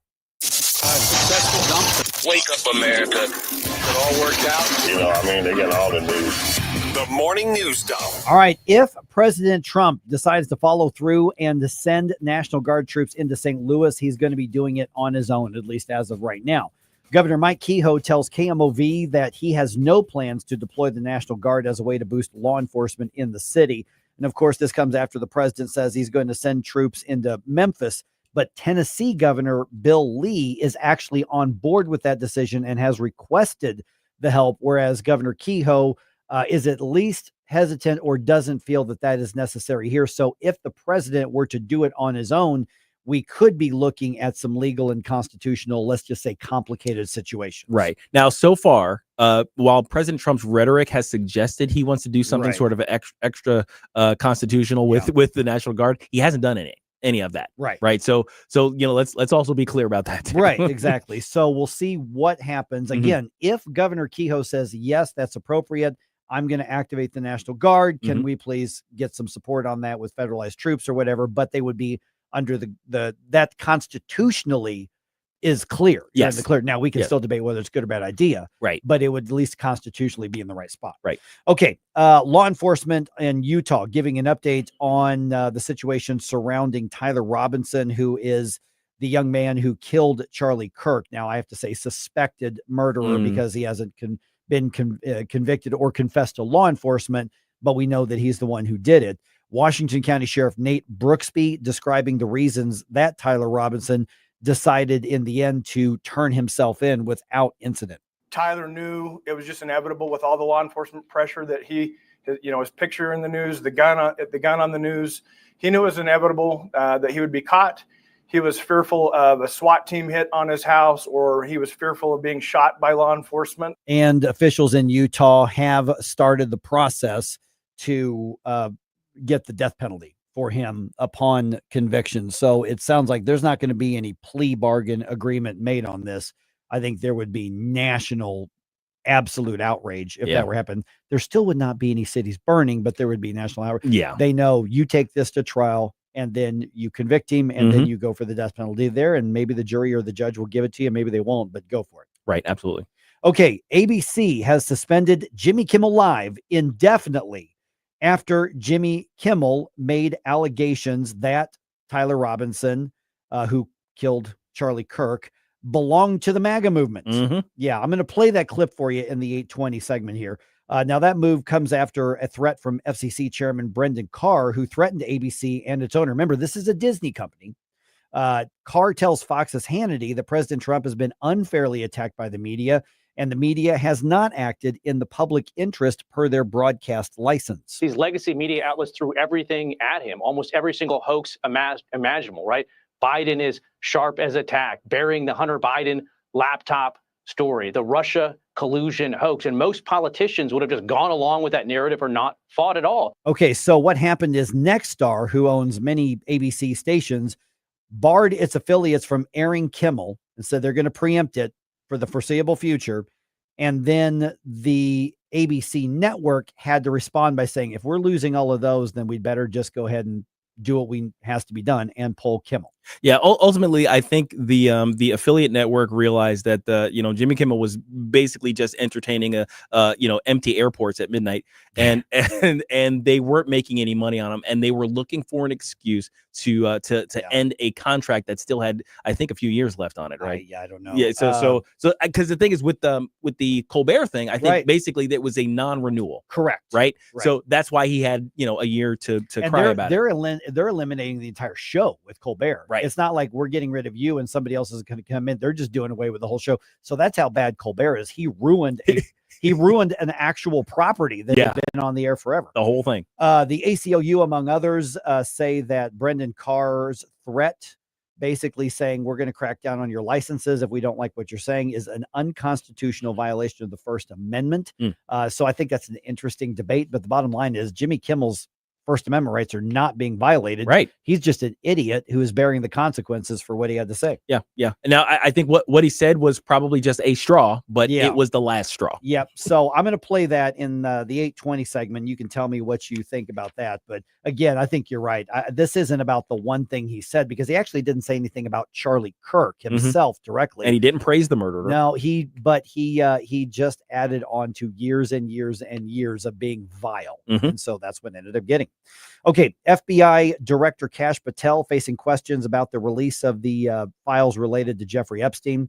This happened during testimony before a House Judiciary Committee. Now, remember, he testified before the Senate Judiciary Committee the day before that. So in the House Judiciary Committee, he was kind of getting into a spat with Congressman Eric Swalwell. Patel was defending the FBI's, shall we say, limited disclosure of files related to Epstein. My job is to provide for the safety and security of this country. My job is not to engage in political innuendo so you can go out to the sticks and get your 20-second hit in your fundraising article. And keep going, reclaiming your time, because the people of California are being underserved by your representation. Okay, so here's the thing, is there's going to be a lot of people like, yeah, you got him. You owned Eric Swalwell, who's a complete dolt, by the way. Swalwell, but here's the thing is, what you saw in some parts of the testimony was Kash Patel being really solid. Yeah. On a variety of things. Something about the Epstein stuff, he deflected constantly. Like mad. He did not want to answer the questions. And this comes one day after Patel told senators that there's no credible evidence that anybody else was involved in Epstein's crimes, which, if you have more than 10 brain cells, is not true. Yeah, it's not even possible to be true. Yeah. Like who did Ghislaine Maxwell sell the girls to? Right. Exactly. So, in some areas he was very solid, and in other areas I think he had a tough time defending his performance as director. And then other times like this, it's just attack you ad hominem. And the thing is, listen, if anybody deserves to be attacked, it's Eric Swalwell. Oh yeah, don't get me wrong. Yeah. I was happy to hear Eric Swalwell catching it. But the thing is, what I would like more, the Epstein files. Yes, exactly. So Patel, I still think Patel's in over his head on this. All right. Striking Boeing workers say they're going to vote on a new deal tomorrow. Okay, cool. Thing is that Boeing itself didn't offer a deal. The Boeing union workers made up their own deal, and they're parading out press releases. We're going to have a big vote on a deal and on a settlement. And Boeing is saying, what are you talking about? Oh my gosh. We didn't offer you anything new other than the last thing you turned down. This feels unprecedented. in addition to stupid. Very, very stupid. Cardinals lost the game in the series with the Reds at home. Final score at Busch Stadium was 6-2, and the Cardinals have a day off today. They're going to be at home to start a series with the Brewers on Friday. Your indifference. Stop it right now before you blow us all away. There's a variety of reasons to change your diet and change your nutrition and change your exercise routine. And most often people say, I want to lose weight. I want to look better. Let me tell you, somebody who has been sticking to some changes in my life for over a year and a half now, that's all great. But let me tell you something, that's a secondary side effect. Mike Ferguson here from my friends at Nutrition Stop in St. Peter's on Mexico Road, just a little bit off of Cave Springs and I-70. Just put Nutrition Stop in your GPS. It'll take you right there. Let me tell you what happens. Your body gets rid of the bad stuff that you've been putting into it. Your body gets rid of the bad stuff that you've been building up. Your body gets rid of those toxins. And then what happens is, for me at least, inflammation's gone away. Those morning muscle tightness, and then after a good workout, you're still going to be a little bit sore in a good way. But when you start using the right nutritional supplements, when you start buying clean food that comes directly from the farm to you, which is what you get in Nutrition Stop, you get cleaner protein, not the processed foods. And by the way, it does not break the bank. It really hasn't changed my grocery budget. But what happens is your body responds, gets younger, gets stronger, gets rid of all of that bad stuff. Nutritionstop.com. Look at what they've got there. Go in, say, Mike was talking about on the radio. Here's my question. I want to get started. From your food to your supplements, to your personal hygiene products, to your cleaning products. They've got something that's going to make your entire life more healthy naturally. Nutritionstop.com. Hey, Jamie Allman here for O'Fallon Family Floors, O'FallonFamilyFloors.com. Brian and his team, they're just amazing people. They're so proud of their operation. Pride in every installation. You can see that in the Google reviews. Pride in the great quality, pride in the great pricing, pride in the great variety, and pride in the fact that you can go into the store right off of Highway K in O'Fallon, or the store will come to you. That's the promise of O'Fallon Family Floors, O'FallonFamilyFloors.com. Hi, this is St. Louis County Councilman Mark Harder, reminding you to check out my new show this weekend. The St. Louis County Insider with Councilman Mark Harder. That's me. Every Sunday evening at 5, we will explore with you behind-the-scenes stories and information that you won't hear anywhere else. Plus, we talk to decision makers and influencers that have impact on what's going on in St. Louis County and beyond. The St. Louis County Insider with Councilman Mark Harder. I'll talk to you Sunday night at 5, only on News Talk STL.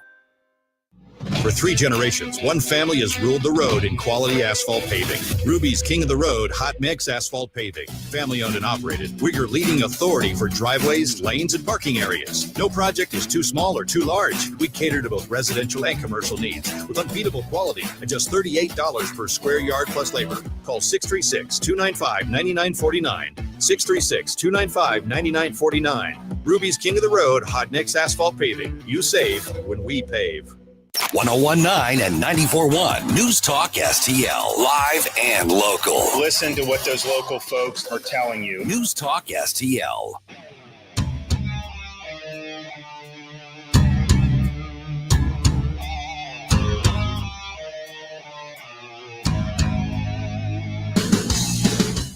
Good morning, Missouri. It's your boy Joe Pags. I'll talk to you tonight at 10. But right now, let's get back to Mike Ferguson in the morning. About time we had some striper bump music. Okay, so the left suddenly objects to cancel culture. Right. Because it's okay when they do it. But, right. And forbid. They're taking the Jimmy Kimmel thing very personally. And of course, this is after so many people, professors and public officials and school teachers, and who said vile, disgusting things celebrating Charlie Kirk's death, that found themselves out of work. Right. And so the left suddenly doesn't like cancel culture. Now, and here's another question, though. Is this cancel culture? Matt Walsh addressed this. I've got an observation from him, and we can decide whether he's right or wrong on that. 8:18 right now. All right, Jimmy Kimmel is gone. Now, at least for now, but he's probably done on his national TV show. Yeah. I don't think he's coming back. No, not at all. There was a discussion on Rumble a bit earlier saying, yeah, he'll apologize and they'll let him back on and people forget about it. I don't think so. No, when you lose an affiliate, you've lost the income stream. There's no reason for the parent company to keep you around. So here's what happened is Jimmy Kimmel said a Jimmy Kimmel thing the other night regarding the assassination of Charlie Kirk. I think that's a valid characterization, a Jimmy Kimmel thing. Now, I'm going to play that soundbite for you. And what's interesting is what he actually said by itself isn't really what you're seeing represented on social media. People are saying he said a vile thing about Charlie Kirk's murder. Not really. Right. But he said something stupid and gross. It's just not exactly what people are saying. But here's the thing. It's the straw on the proverbial camel's back because he's been like this for so many years. Oh, he's been accumulating a lot of gross quotes, particularly aimed at basically half of the country. Exactly. And so what happened is Nexstar, which owns a whole bunch of ABC affiliate TV stations, said, we're done. We're going to preempt that program. And they kind of sent ABC a message saying, if you want to sue me, saying our contract says, they actually use the terms public interest, because now you're getting into the FCC says broadcasters must operate in the public interest. And they have said, in our opinion, Jimmy Kimmel is not broadcasting in the public interest, basically because he's so biased, because he's so gross, because he's adding to the division in the country. He is. Yeah, absolutely. Yeah. And I think that is an indicator to me of what the real agenda here from Nexstar. Yeah, one word. Is that they were looking to get out of this contract with Jimmy Kimmel, and they found their reason. Now, at the same time, to be completely fair, Nexstar is trying to do a merger, and they're going to need the administration's approval. Oh, so there's a variable on here as well. Okay, I can see that. All right. But I want to be fair and point that out. But I honestly, while I'm sure that's a factor, they're going, listen, we're getting lit up with people who hate this. Yeah. Every stupid thing he says ends up on social media, and then we're the ones have to answer for it. Yeah. Well, the other half of shoring your company up when you're trying to do a merger is making sure your books look good. And having a show that loses money. I guarantee you it loses money. That on your books, that's a bad look. So yeah, I think they're just cleaning their house. Here's what Jimmy Kimmel actually said. The MAGA gang desperately trying to characterize this kid who murdered Charlie Kirk as anything other than one of them, and doing everything they can to score political points from it. Okay, so demonstrably false. At this point. I mean, so in other words, it's a lie. Yeah. But he was attacking the supporters of President Trump. So this was his derangement. Yes. Once again, by itself, that's just another political opinion. Right. On this, it's a critique, which you're allowed to do. Sure, but sure. again, year after year after year after year after year, of this guy saying stuff that's not true, that's gross, that attacks people. I think that the businesses just had enough.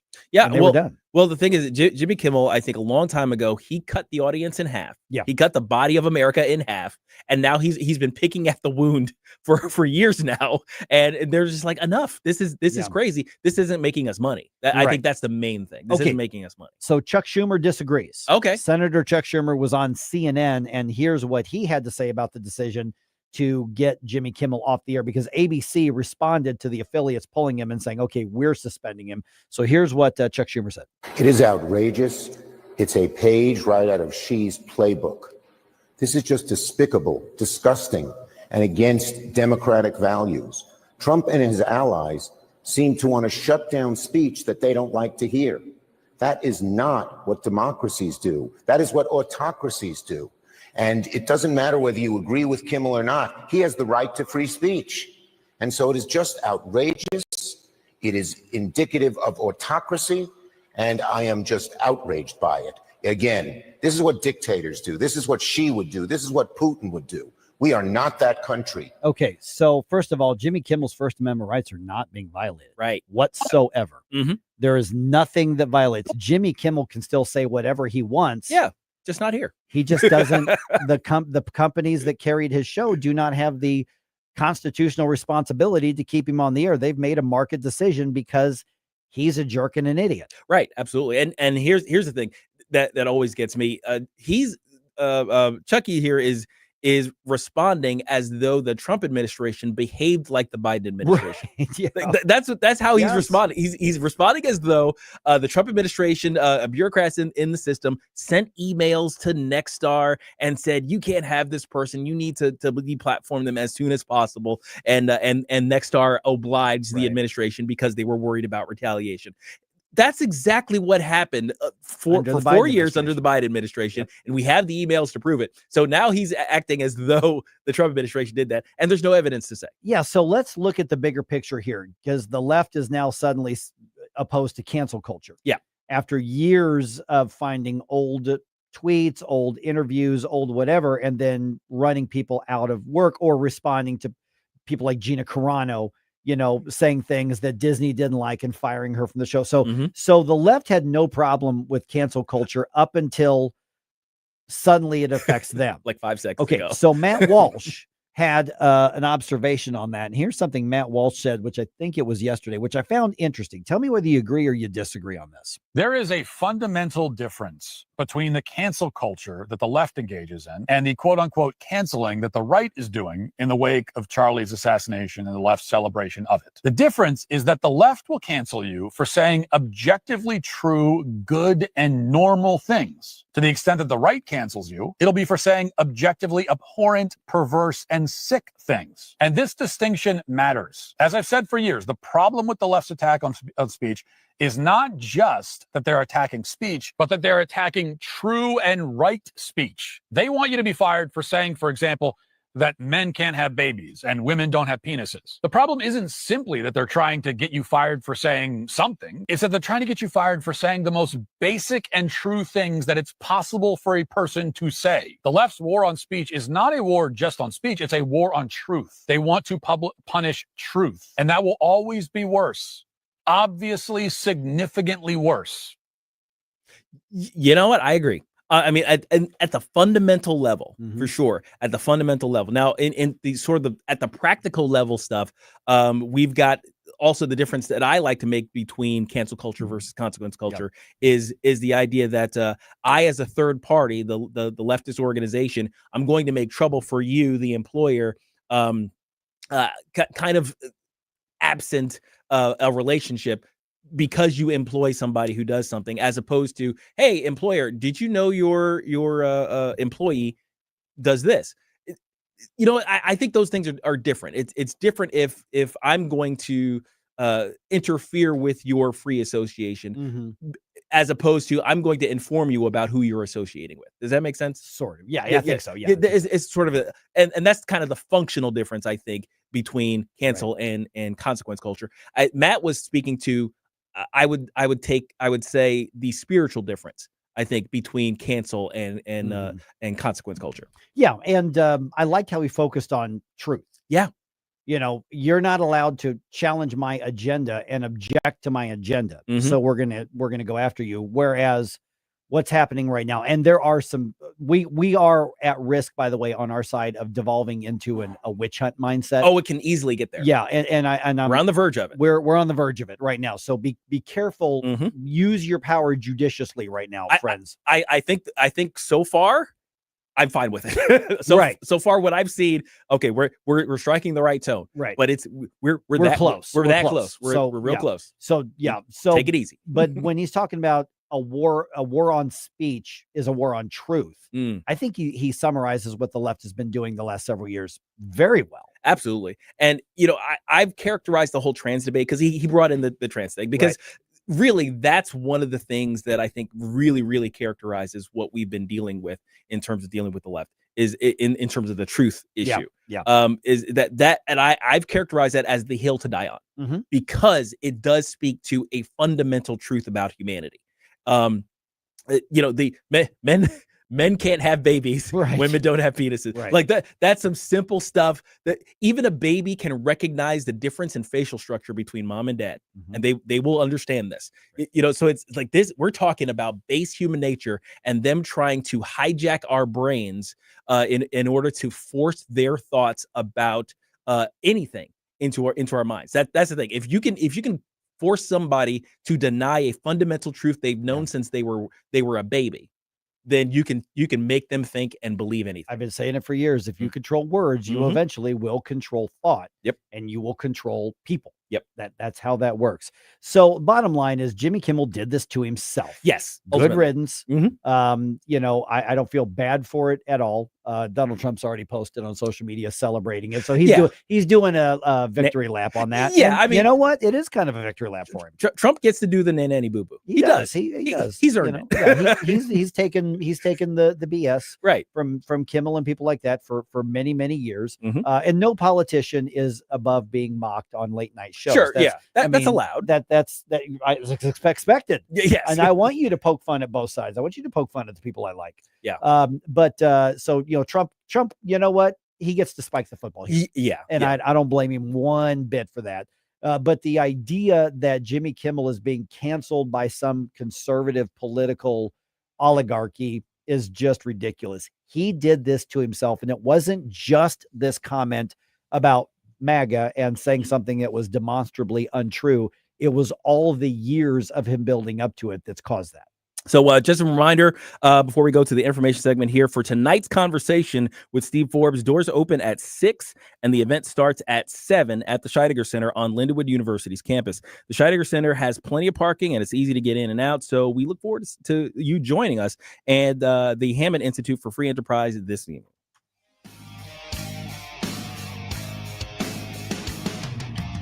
Mike Ferguson in the morning. Always be yourself unless you suck. On NewsTalkSTL.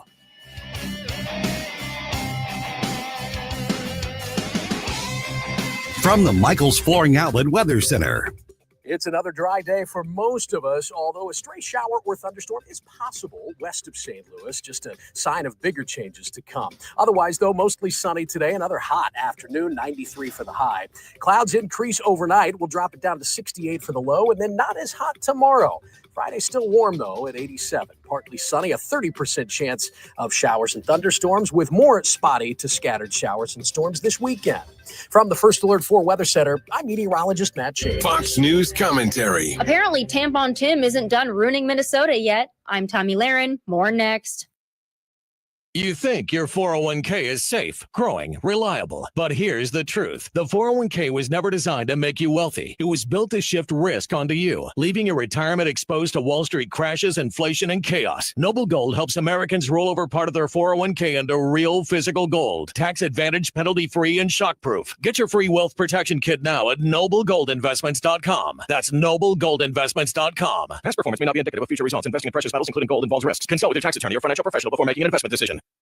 Who wants to be Minnesota's governor again? Tampon Tim Walz announced his run for a third term because apparently turning the state into a social experiment isn't quite finished yet. Besides his failed endeavor at becoming our VP, Tim Walz made national headlines for putting tampons in boys' bathrooms at public schools. It was in the name of menstrual equity because nothing says equality like spending taxpayer dollars to help boys find feminine hygiene products they'll never use. Tim is the same guy who spent his time pushing gender ideology, green mandates, diversity czars, while crime surged, carjacking spiked, and small businesses got buried under red tape. The ones that made it through his draconian COVID policies, that is. But now he says there's unfinished work. Republicans are lining up to challenge him, and they should. Minnesota needs a reset, not a third term of Tampon Tim. I'm Tommy Lahren, and you can watch my show, Tommy Lahren is Fearless, at Outkick.com. Escape to Augusta, Missouri, where country charm meets endless possibilities. Just a short drive from St. Louis, discover our beautiful wineries, bike the scenic Katy Trail, and explore our rich history. Looking for romance? Our charming bed and breakfasts offer true hospitality with fine dining at local restaurants, wineries, and breweries. It's time to spend some time in the country. Augusta welcomes you. Learn more at augustachamber.org. For 93 years, R&R Ace Hardware in St. Clair has been your family-owned destination. We're more than hardware. Find Carhartt clothing, gifts, toys, fishing gear, and fabric all under one roof. 4 generations of small-town service with big store selection. R&R Ace Hardware in St. Clair. Worth the drive. R&R Ace Hardware in Sullivan isn't your typical hardware store. It's a destination. Find Carhartt clothing, home decor, toys, fishing gear, and fabric all in one place. Proudly woman-owned with unique finds you won't get in the city. R&R Ace Hardware Sullivan. Worth the drive. Hi, it's Ken Williams, and my favorite Capriati sandwich is the Capistrami. You've got hot pastrami, melty Swiss cheese, crunchy coleslaw, and zesty Russian dressing. What else do you need? I love Capriati's, and you will too. On Manchester at McKnight in Rock Hill. Hey, News Talk STL listeners, this is Levi with Reach Reproductive Health. So first, I want to say thank you for standing in the gap for life, because truly it's because of people like you that many babies who otherwise would have been aborted are living today. I'm grateful to be fighting this cause with you. I'd like to invite you out to Reach's inaugural annual gala. It's our stakeholders launch. We're having it November the 6th at 6 p.m. at the Commons in Chesterfield. Space really is limited, so I want you to RSVP right now. Go grab your spot at outreachforlife.org. That's outreachforlife.org. Whether at home or at work, you're mobile. So when you're mobile, stay mobile. Keep St. Louis's home for conservative talk with you wherever you go. Download the NewsTalk STL app in the App Store or at NewsTalkSTL.com.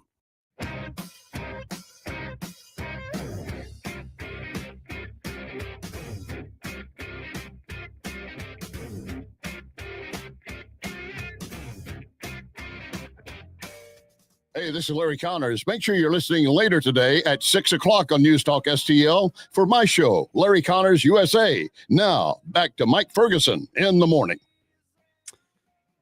All right, we've had a lot of things that have grabbed our attention over the past, about a week now here with Charlie Kirk's assassination, but there's a lot of governing that still has to be done.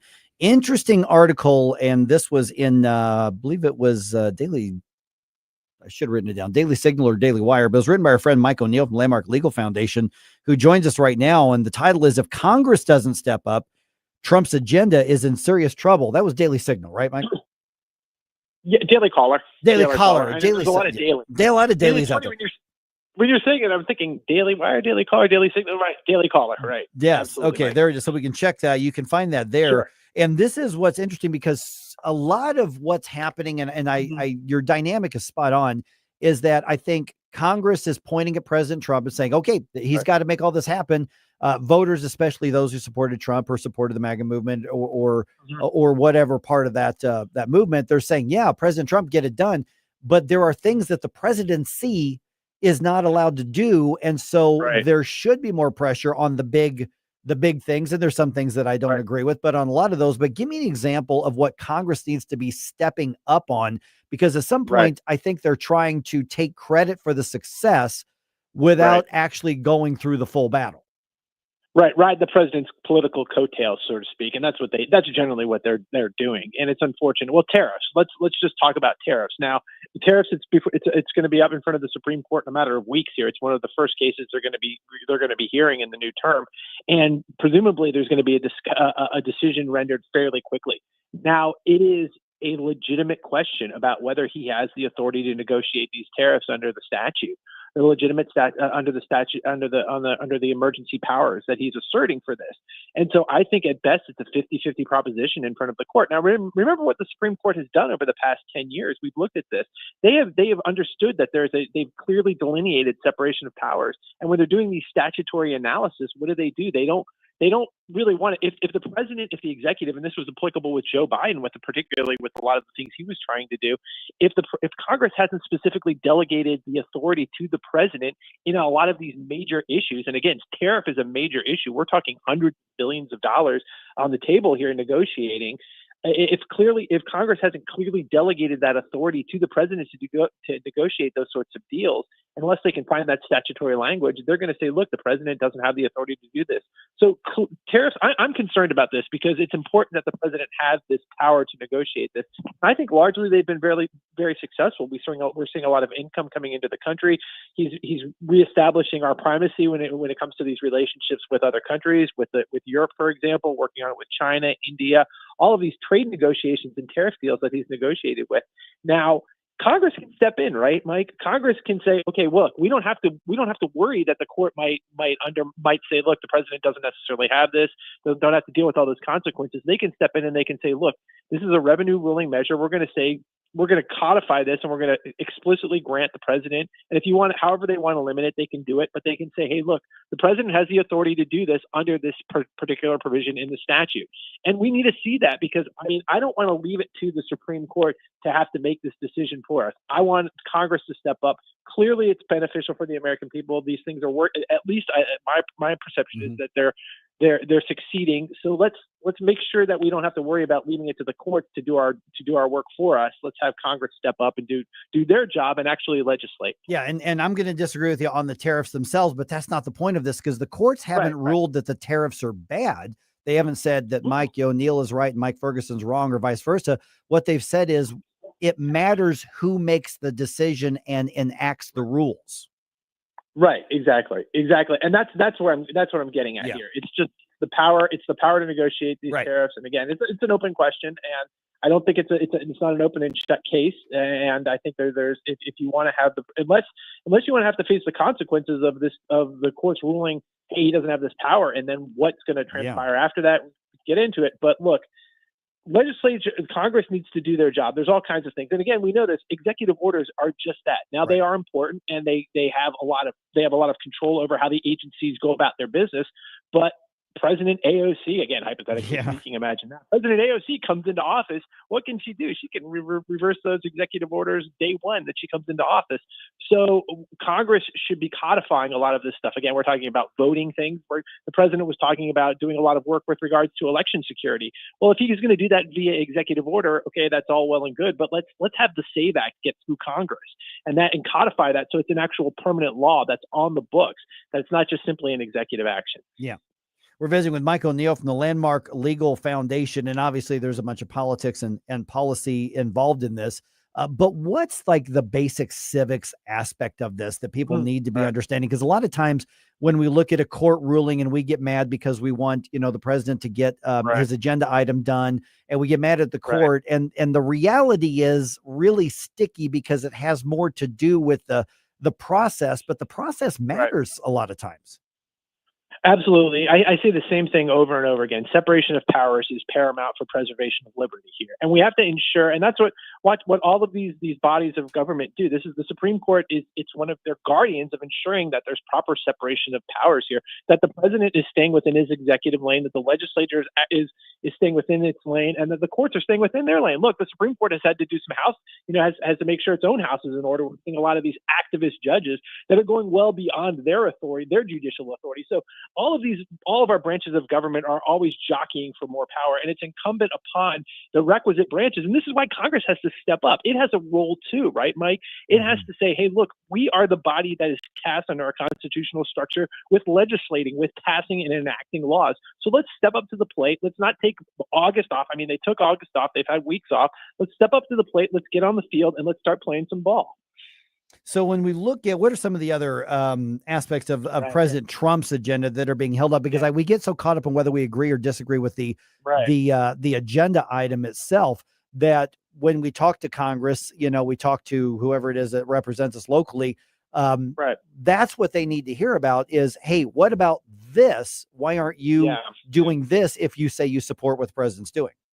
Voting, I think is an imperative one here, right? We need to talk. There was an act in Congress that was it's called the SAVE Act that it does a lot of the steps we're talking about. That ensures that you have to show identification. That eliminates a lot of this mail voting that we're talking about. That ensures that there's citizenship. That makes sure that states actually take affirmative action to ensure that their voter rolls are up to date and accurate, and identify non-citizens who might be on those voter rolls and remove them. And so there's a federal law that's passed through the House. It's languishing in the Senate. This is something that certainly needs to get through. And again, we talked about this. The president had posited an executive order regarding security in our electoral process. That can only do so much. Of Congress speaking as a whole, as a body of the American people, saying, look, we recognize this and we're going to pass this legislation to ensure that our elections are secure. Are we at risk, given this? And once again, the article at Daily Caller is, if Congress doesn't step up, Trump's agenda is in serious trouble. In a weird way, because we're talking about Congress, Republicans in Congress stepping up to support the president. But in a weird way, with them not doing this, are we at risk of setting the precedent that gives the presidency too much power? Right, and that's certainly where the road we've been on for decades, and that's with the rise of the administrative state that we've talked so much about. Congress has been very easy. It says, look, we don't want to have to suffer the political consequences of doing something, God forbid. So we're going to let the administrative state, the bureaucracy, take the lead on this. We might pass a law that uses vague and flowery language, and let the administrative state, the EPA, for example, or whatever administrative agency you want to come in, fill in all the rough and tumble details that they need to fill in via the regulatory process. No, well, those days I think have passed. Remember, we saw that the Chevron doctrine was revoked, right? Congress needs to speak with specificity. Agencies can't just run amok. They need to have, again, what I was talking about before, you want to see clear statutory delegations of authority to these administrative agencies. And so Congress needs to speak with strong language, strong and direct language, if it's going to delegate its authority to do this, to pass certain or to enact certain regulations. So again, the rise of the administrative state, the Congress has been, it's easy to come in and say, okay, look, I'm going to let the administrative agencies and the bureaucrats in Washington, D.C. do the heavy lifting on this stuff. So no, we want to see Congress do this. They've taken enough, as I said before, they've taken enough vacation. It's time to get to work and get on the field. All right. And what do you think the chances are of this starting to change direction on this? I mean, just looking at the reality of politics right now. You know, it's sometimes, again, I go back to tariffs. It's sometimes you could see that there is some political will. And I think the overwhelming majority of American people want to see safe and secure elections. Let's go back to the SAVE Act. I can't believe this is an 80-20 issue. It's hard for me to get a hold of the fact that this is languishing. And I know that there's a lot of politics at play. You need super majorities for some of these issues. You need simple majorities for others. But hey, look, there's a lot of things that the overwhelming majority of the people of the American people agree on. President Trump is actually, showing that through a lot of his actions. So hey, Congress, make some. Let's start with some of the easier things. Again, SAVE Act, other things like that, and then you can go from there. All right, Mike O'Neill, Landmark Legal Foundation. As always, let's give out the website information so people can connect. We've already tagged you on social media, so hopefully they're following you already.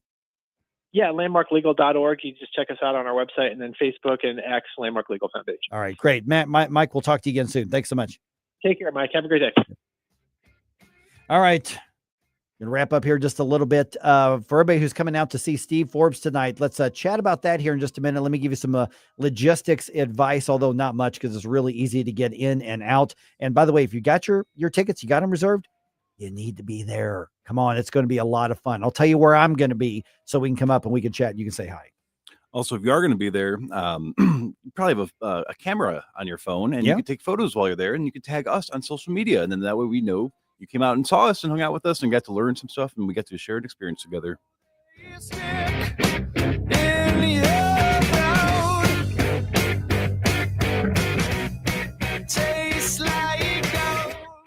Making plans to improve your home. So many people right now are doing that, and I can't blame you. Mike Ferguson here for my friends at Niemerg Concrete Block Company. We talk about renovations, and we've done renovations at our house, and there's some great ones that we've really enjoyed as far as the bathroom and the kitchen. But what I really love is what we've done outside of our home in a big patio area with a nice seating wall that we've built in with the walkway that we put that's really unique. And if you want to do something like that, listen, get in touch with my friends at Niemerg Block. NiemergBlock.com is the website, but they're right here in St. Louis. They've been equipping and supplying St. Louis for over 75 years, since 1947. And here's what you do. You go in there, you say, here's the idea I want, or here's the plan that I want, wherever you are in this. And they have got the material. They've got the Verdi block. They've got the freestanding walls. They've got the masonry block. They've got the precast concrete. Maybe they've got the ready mix, whatever it is that you need. They've got the outdoor kits, and they can set you up and supply that. So you and your buddies or your contractor, whoever it is, you can make it happen. And if you just say, here's my goal, they'll help you come up with the plan and the supplies to do it and make your yard and make your exterior as beautiful as can be. Check them out, NiemergBlock.com right now, or just swing by, put Niemerg Block in your GPS. It'll take you right there in their location in the city, and you can see what they have to offer. But what's going to happen is your property and your home is going to be more than just a building. It is going to be that home that adds to the value, not just in money, but in the just experience of enjoying that with your friends and your family. NiemergBlock.com. Tim Jones here. When life changes, which it does, you need someone you can trust, and that's Todd Sivia. The non-stuffy attorneys at Sivia Law specialize in estate planning and elder law with 7 convenient area locations. 833-995-WILL. 833-995-WILL is how you reach them. CiviaLaw.com. The first 10 people that tell them Tim Jones sent me receive a complimentary $300 strategy session. The non-stuffy attorney lawyers, Civia Law, 833-995-WILL. Hungry for the best steak you'll ever have?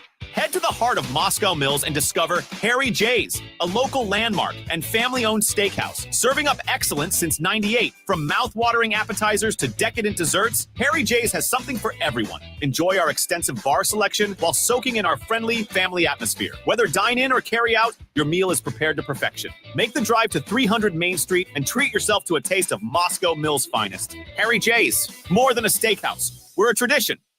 Hey, Jamie Allman here for the Great Window World. You know, just over the last 20 years of Window World being in St. Louis, they've improved the look and thermal efficiency of more than 76,000 customers in St. Louis. Plus, Window World windows come with a lifetime warranty that covers all parts, glass breakage, and labor. And now Window World is now offering 36 months, same as cash financing, with approved credit. Call them today at 314-993-1800, 314-993-1800.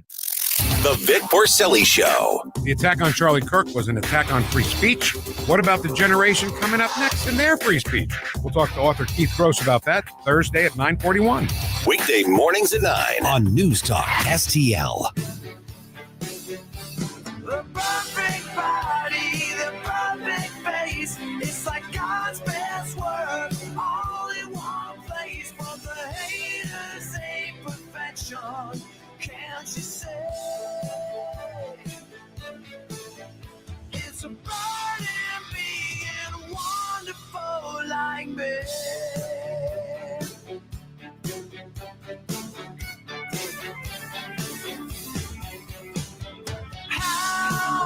Hi, it's Randy Tobler here.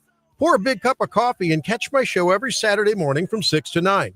Right now, it's back to Mike Ferguson in the morning here on News Talk STL. Okay, couple reminders. We had a lot of really important conversations today. So make sure you're subscribed to the podcast so you can get the alerts when those pop up. And these are the ones you want to share. You know people on the Illinois side. You live in the Illinois side. That conversation with Adam Niemerg, that needs to go everywhere in Illinois, not just here on the St. Louis region. That needs to go everywhere. And so follow News Talk STL on X, Facebook. That's going to be posted on all of those. And also tonight. Okay, so tonight, Steve Forbes is going to be at the Scheidegger Center at Lindenwood University. We've been talking about this for like a month now. I don't know if there are any tickets left. I don't know. You can go to newstalkstl.com, and if there's not, then the link will, when you click on it, the link. If there are a few left, then great. You can still get in on that. But for those of you who've got your tickets, this is going to be such a great night. And like yesterday, we're talking to Steve Forbes, and you can find that podcast at any of our podcast platforms. And you know the stories that he was telling. You learn so much from those, and it's so interesting and so thought provoking. And that's what we're going to be in store for tonight, because with Forbes, it's funny because people who don't even really follow the business news or they don't follow the policy news, they know who Steve Forbes is. Mm-hmm. They know Forbes magazine. They know, the Forbes broadcast properties or streaming properties, because they blend everything in: the cultural aspect of this, the political aspect of this, but the economic aspect of it. But it's not like overtly hyper, partisan. It's like, how does this matter to you? So here's what's going on. Scheidegger Center is right off of First Capitol in St. Charles. So just, not even like 3 minutes north of I-70, depending on how many stoplights you hit. And it's right there on First Capitol. You can't miss it. Beautiful building. There is all sorts of parking. You got no worries about finding a parking spot. There's going to be no hassles on that. Doors are going to open at 6:00. We are going to have a table with the News Talk STL banner and everything. I'm going to be up there at 6:00, and I don't know who else is going to be there. I don't know if Jerome, you're going to be there, or if others are from the station are going to be there, but I'm going to be there. So come on up, say hi, let's chat. The Event starts at 7:00, and I don't think it's going to go more than an hour or so, but we're going to pack a lot of really good information in there. There is going to be an opportunity for you to submit questions as well, and he's going to be answering a lot of questions from the audience. I mean, I cannot wait for this. I'm really, really excited for this. Yeah, and just as a reminder, it's not just going to be bars and graphs and No, numbers no, and data. I mean, just from listening to the interview guys the other day, he was mentioning about part of the problem with like inflation and how much things cost these days comes down to how many regulations we have, how many different agencies have to oversee that, how many people, So I had never even really fully considered that. I knew that there were regulations, but how many pieces that contribute to that, and maybe we're directing our anger or frustration at the wrong parts of different parts of the economy. Well, and those are things that get caught in the weeds, because what happens is somebody says, do something. Well, let's add another layer of something. Regulations, permits, fees, approvals, whatever the case is. And he wasn't arguing for anarchy. Now, he's pretty small a libertarian in his views. I mean, you've got somebody who basically, I guess probably why I've admired his work, because he's pretty conservatarian like me as well. But every time you do that, even at a local level, you shouldn't be able to do that. Pass an ordinance at the city level. You got to get a permit for that. You got to get a license for that. Okay, well, eventually those all pile up. It's kind of like the property taxes. And then you hit a critical point. Well, just a few more cents, per month it's for the kids. Okay, well, we need another one. Hey, it's for the fire department. Hey, it's for the workers who do your part. And then what happens is, over the years, all of these individual things adds up to where you're spending hundreds or thousands of dollars a month just in order to be allowed to keep your property. And people suddenly see the other side of this and like, wait a minute, this is added up. This is now meaning that because of the government first thinking, I am now needing to rebudget, which means I'm not spending money in the private sector, or I'm not putting it to my retirement or into my investments. So I've got a choice: support government first thinking versus supporting me and my family first thinking. Yes. Well, me and my family first thinking is the moral one. And that's why you've got, I think, a lot of the government entities, school districts and library districts, they're now panicking because they realize that we've now crossed that threshold. We've now crossed that spot where people have said, I've reluctantly supported this because I was told it's for the fill in the blank. Firefighters' pensions, police, parks, children, community center. All of these things that individually I don't really have an objection to, although I've got a big problem with basically the K-12 public education system. I never vote for those. But now at some point you're telling me that you're always going to need more. And that's what's happening right now with the property tax freeze for seniors. Just for seniors, you have all of these entities saying, you're taking money away from us. No, you're not. They are not going to be spending less money on their bill. You're just mad because you cannot jack up their bill in the future. That's not taking anything from you. And those are the things that Steve Forbes was highlighting, saying you pile on all these things, regulations add costs.